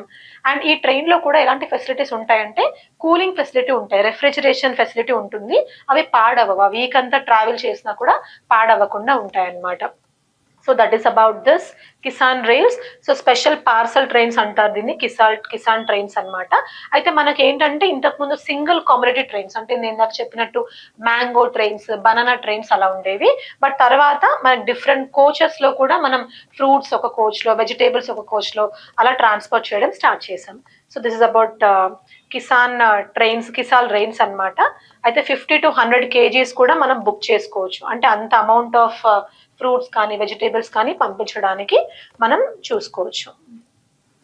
కంపెన్సేషన్ కూడా ఉంటుంది. అంటే ఒకవేళ లాస్ అయినా, డ్యామేజ్ ఆఫ్ ప్రోడక్ట్స్ అయినా అది ఆ ట్రైన్ మేనేజ్మెంట్ వల్ల, అంటే రైల్వేస్ నుంచి ఏదైనా మిస్టేక్ అయితే వాళ్ళ కంపెన్సేషన్ సిస్టమ్ కూడా ఉంటుందన్నమాట. Next national beekeeping and honey mission, and ఆ మిషన్ లోనే మీకు ఉంది. ఇది కూడా మనం 2020లో లాంచ్ చేసాము. సో రిమెంబర్ కోవిడ్ టైంలో ఎగురుతున్నాము 2020, and this one also national beekeeping కూడా 2020 అని గుర్తుపెట్టుకోండి. సో ఆత్మనిర్భర్ భారత్ ఇది ఏంటంటే మనకి బీస్ అనేవి చాలా చాలా ఇంపార్టెంట్. అంటే మన బయోడైవర్సిటీ మెయింటైన్ అవ్వడానికైనా, మనకి హనీ కోసమైనా bees play a very very important role. ఇది సెంట్రల్ సెక్టార్ స్కీమ్.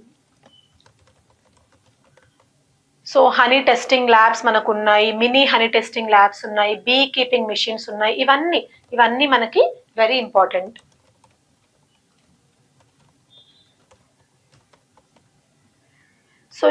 సో ఈ క్లాస్లో మనం అగ్రికల్చర్ పరంగా ఏ స్కీమ్స్ అయితే ఇంపార్టెంటో in the recent 1.5 to 2 years, లేకపోతే మనం మళ్ళీ అంటే 2.0 స్కీమ్స్తో వచ్చినవి కానీ అలా మనం చూసాము. ఒక్కసారి పీవైక్యూస్ ఏం అడిగారో చూద్దాము, స్పెషలీ టీఎస్పీఎస్సీలో అడిగిన పీవైక్యూస్. అయితే మీకు ఎగ్జామ్లో ఈ డేటా షీట్ ఆన్ అగ్రికల్చర్ కూడా చాలా ఇంపార్టెంట్ అనమాట. అంటే డేటా షీట్ అంటే ఏంటంటే కొన్ని క్వశ్చన్స్ అడుగుతున్నారు, ఎస్పెషలీ గ్రూప్ 1 ఎగ్జామ్స్లో, గ్రూప్ 2 ఎగ్జామ్స్లో కూడా. అంటే ఇన్స్టిట్యూషనల్ క్రెడిట్ గ్రోత్ అంటే ఎంత అమౌంట్ ఇంక్రీజ్ చేసింది గవర్నమెంట్, కిసాన్ క్రెడిట్ కార్డ్స్ ఎన్ని ఇచ్చారు, దానివల్ల రిజల్ట్ ఎలా ఉంది, పిఎం కిసాన్ బెనిఫిషరీస్ ఎంతమంది, అగ్రికల్చర్ మెకనైజేషన్ అంటే లైక్ లేబర్ ఇంటెన్సివ్ ఎంత తగ్గింది, ఎంతమంది ఫార్మర్స్ లేబర్స్ లాగా తగ్గారు, మెకనైజేషన్ ఎంత పెరిగింది, ఇన్ఫ్రాస్ట్రక్చర్ ఫండ్ గురించి, ఇవన్నీ ఏవైనా అడగొచ్చు. ఇవి కొంచెం మీరే చూసుకోవాలి. అంటే బడ్జెట్ అలొకేషన్ ఎంత ఉంది, gross value addition for agriculture ఎంత ఉంది, అదంతా కూడా మనం చూసుకోవాలి. MSP is also very very important topic అనమాట. మనం యూజువల్లీ ఎంఎస్పి గవర్నమెంట్ ఇస్తుంది సో దట్ ఫార్మర్స్కి అంటే ఒక గ్యారంటీ ఇవ్వడానికి మన మినిమం సపోర్ట్ ప్రైస్ కింద గవర్నమెంట్ ఇస్తుంది అనమాట. అయితే ఇప్పుడు ఇందులో ఏంటంటే మన ఖరీఫ్ క్రాప్స్కి అంటే 14 వాటికి మనం ఎంఎస్పి ఇస్తాము, రాబీ ఏమో 6కి ఇస్తాము, మిగతా 2 క్రాప్స్ ఏమో కోప్రా అండ్ జూట్ ఇస్తామన్నమాట. ఇది బాగా గుర్తుపెట్టుకోవాలి, బికాస్ అడుగుతున్నారు, ఇలాంటి క్వశ్చన్స్ అడుగుతున్నారు. ఎంఎస్పి పాలసీస్ ఇది గుర్తుపెట్టుకోండి, ఎవరు ఇస్తారు. అండ్ సిఏసిపి వాళ్ళు మొత్తం ప్రాపర్గా అన్ని టెస్ట్ చేసి గవర్నమెంట్కి చెప్తే ఆ సిఏసిపి ఇచ్చిన డీటెయిల్స్ని బట్టి గవర్నమెంట్ ఎంఎస్పి అనౌన్స్ చేస్తుంది అనమాట. అది మీరు గుర్తుపెట్టుకోవాలి.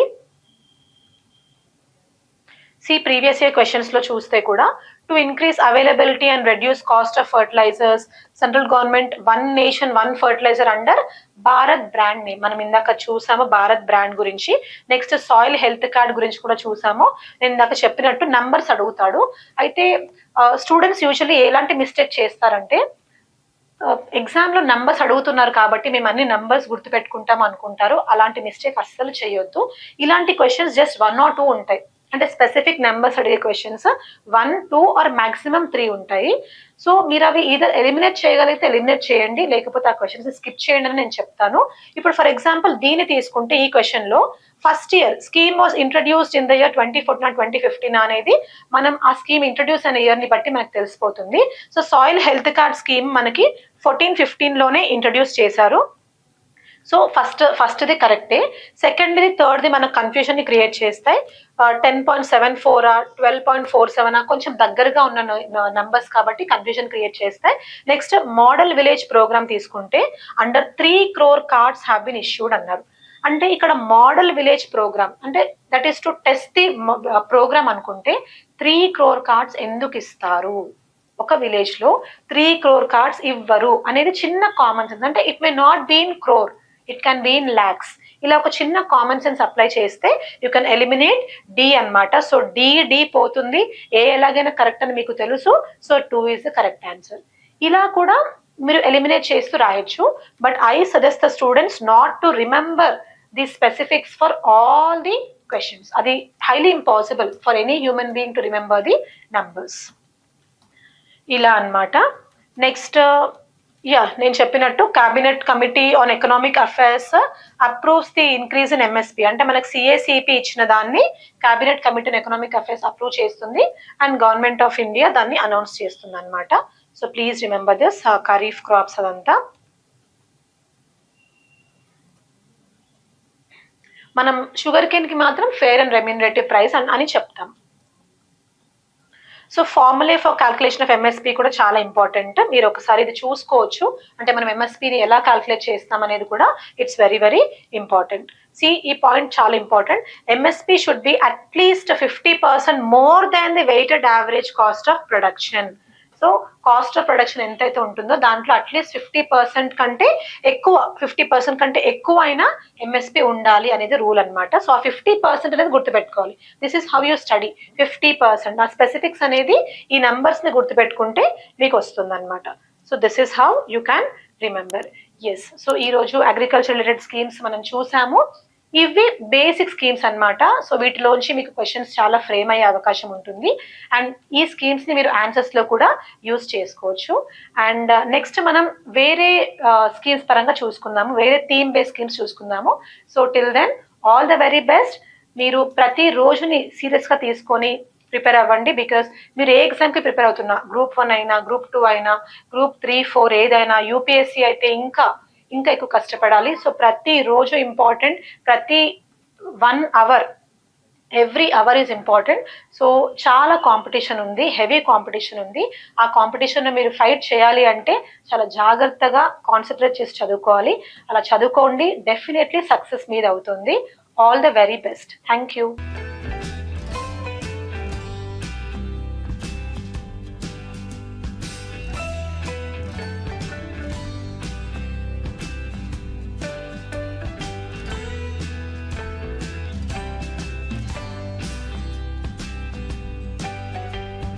అందరికీ నమస్కారం. నేను doctor Mamata Manganpalli, civil services mentor. ఈ రోజు ఒక స్పెషల్ సెషన్ మీకోసం నేను తీసుకోబోతున్నాను. అదేంటంటే central government schemes. Central government schemes అనేవి యూపీఎస్సీ స్టూడెంట్స్కి అయినా, ఏపీపీఎస్సీ, టీఎస్పీఎస్సీలో అయినా చాలా చాలా ఇంపార్టెంట్. ఎందుకంటే ప్రిలిమ్స్ లో తీసుకుంటే మినిమం 5 to 6 క్వశ్చన్స్ ఈ టాపిక్ నుంచి అడుగుతున్నారు. అండ్ మెయిన్స్ పరంగా ఇంట్రొడక్షన్ లో అయినా, బాడీలో అయినా, కన్క్లూషన్ లో అయినా ఈ స్కీమ్స్ ని కానీ, స్కీమ్స్ ఆబ్జెక్టివ్స్ ని కానీ మెన్షన్ చేస్తే డెఫినెట్ గా స్టూడెంట్స్ కి ఎక్స్ట్రా మార్క్స్ వచ్చే అవకాశం ఉందన్నమాట. అంత ఇంపార్టెంట్ ఇవి. అయితే మనం ఈ స్కీమ్స్ ని థీమ్ బేస్డ్ గా చూడబోతున్నాము. థీమ్ బేస్డ్ అంటే ఫర్ ఎగ్జాంపుల్ అగ్రికల్చర్ స్కీమ్స్ అని ఒకటేసారి, ఎడ్యుకేషన్ కి సంబంధించిన స్కీమ్స్ ఒకేసారి, సోషల్ వెల్ఫేర్, హెల్త్ కి సంబంధించిన స్కీమ్స్ అని ఒకేసారి చూడబోతున్నాం అనమాట. స్టూడెంట్స్ ప్రిపేర్ అయ్యేటప్పుడు కూడా ఇలా థీమ్ బేస్డ్ గా చదువుతుంటే వాళ్ళకి చాలా అడ్వాంటేజెస్ ఉంటాయి. ఫర్ ఎగ్జాంపుల్ ఒక స్కీమ్ నుంచి ఇంకో స్కీమ్ కి డిఫరెన్సెస్ తెలియడానికి, అంటే ఒక స్కీమ్ ఎప్పుడు వచ్చింది, అది central sector schema, centrally sponsored schema, అందులో ఆబ్జెక్టివ్స్ ఏంటి, బెనిఫిషరీస్ ఎవరు, ఎంత అమౌంట్ గవర్నమెంట్ వాళ్ళకి సబ్సిడీ రూపంలో ఇస్తుంది, ఎంత ప్రీమియం ఫార్మర్స్ పే చేయాలి ఇన్సూరెన్స్ స్కీమ్స్ లో, ఇలా కంపేర్ చేస్తూ గనక చదివితే డెఫినెట్లీ స్టూడెంట్స్ ఎక్కువ రోజులు ఆ ఇన్ఫర్మేషన్ రిటైన్ చేసుకుంటారు. ఎగ్జామ్ హాల్లో ప్రాపర్ గా కన్ఫ్యూజ్ అవ్వకుండా ఆన్సర్ మార్క్ చేస్తారనమాట. సో నేను అందరి స్టూడెంట్స్కి ఇదే సజెస్ట్ చేస్తాను. స్కీమ్స్ చదివేటప్పుడు మాత్రం కంపేర్ చేస్తూ చదవండి, థీమ్ బేస్డ్ చదవండి. అండ్ ఈ రోజు మనం central government schemes of agriculture చూడబోతున్నాము. అందులో ఫస్ట్ స్కీమ్ వచ్చేసి ఈనామ్, ఎలక్ట్రానిక్ నేషనల్ అగ్రికల్చర్ మార్కెట్ అంటాం అనమాట. అయితే ఇది ఎందుకు ఇంపార్టెంట్ అంటే రీసెంట్లీ మనకి 2023 జనవరిలో డిజిటల్ ఇండియా అవార్డ్స్ ఫర్ 2022 ఇచ్చారు. అందులో ఈనామ్ అనేది మనకి ప్లాటినం అవార్డ్ వచ్చింది ఈనామ్కి. ఈ కాంటెక్స్ట్ లో ఇప్పుడు నెక్స్ట్ ఎగ్జామ్స్ రాయబోయే స్టూడెంట్స్ కి ఈ టాపిక్ చాలా ఇంపార్టెంట్ అన్నమాట. అందుకే మనం ఫస్ట్ ఈనామ్ చూడబోతున్నాము. సో ఈనామ్ అంటే ఏంటంటే electronic national agriculture market. Usually మనకి స్టేట్ గవర్నమెంట్ లో స్టేట్ లో కొన్ని మార్కెట్ ఏరియాస్ డివైడ్ చేశారు. ప్రతి మార్కెట్ కి ఒక ఏపీఎంసీని డెసిగ్నేట్ చేశారనమాట. ఏపీఎంసీ అంటే అగ్రికల్చర్ ప్రొడ్యూస్ మార్కెటింగ్ కమిటీ. అంటే ఆ స్పెసిఫిక్ మార్కెట్ లో జరిగే యాక్టివిటీస్ అన్ని ప్రాపర్ గా రెగ్యులేట్ చేయడానికే మన state governments APMC act of 2003 ద్వారా ఈ ఏపీఎంసీస్ ని తీసుకొచ్చాయన్నమాట.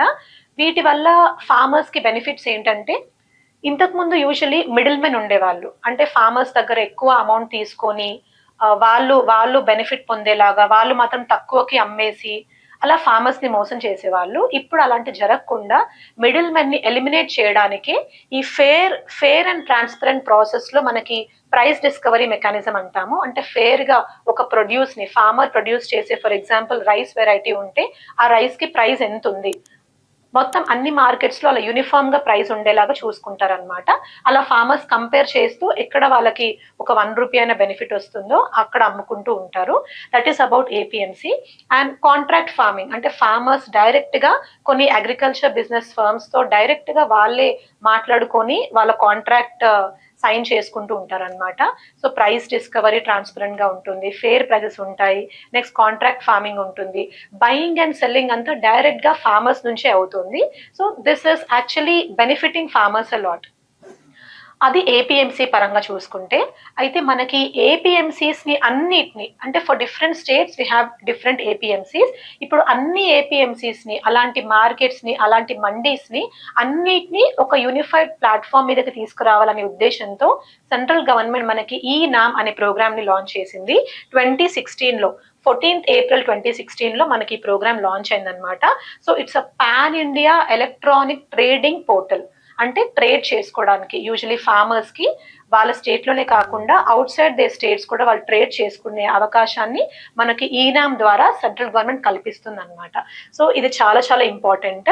అండ్ మనకి స్కీమ్స్ విషయానికి వస్తే ఫస్ట్ ఇంపార్టెంట్ థింగ్ మీరు నేర్చుకోవాల్సింది ఏ ఇయర్ లో లాంచ్ చేశారు అని. బికాస్ ఎగ్జామ్ లో అడుగుతున్నారు, ఇయర్ తో సహా అడుగుతున్నారు, మ్యాచ్ ద ఫాలోయింగ్ అడుగుతున్నారు. సో మీకు ఎలిమినేషన్ లో వచ్చినా కూడా ఆ ఇయర్ ని బట్టి if you remember the year మీకు ఈజీగా ఎలిమినేట్ చేసుకునే ఛాన్స్ వస్తుంది అనమాట. సో ఇది 2016 లో దీన్ని లాంచ్ చేశారు. ఇది సెంట్రల్ సెక్టార్ స్కీమ్. అయితే చాలా మంది స్టూడెంట్స్ కి సెంట్రల్ సెక్టార్ స్కీమ్స్ కి సెంట్రలీ స్పాన్సర్డ్ స్కీమ్స్ కి డిఫరెన్సెస్ తెలియదు. ఇప్పుడు నేను చెప్తాను.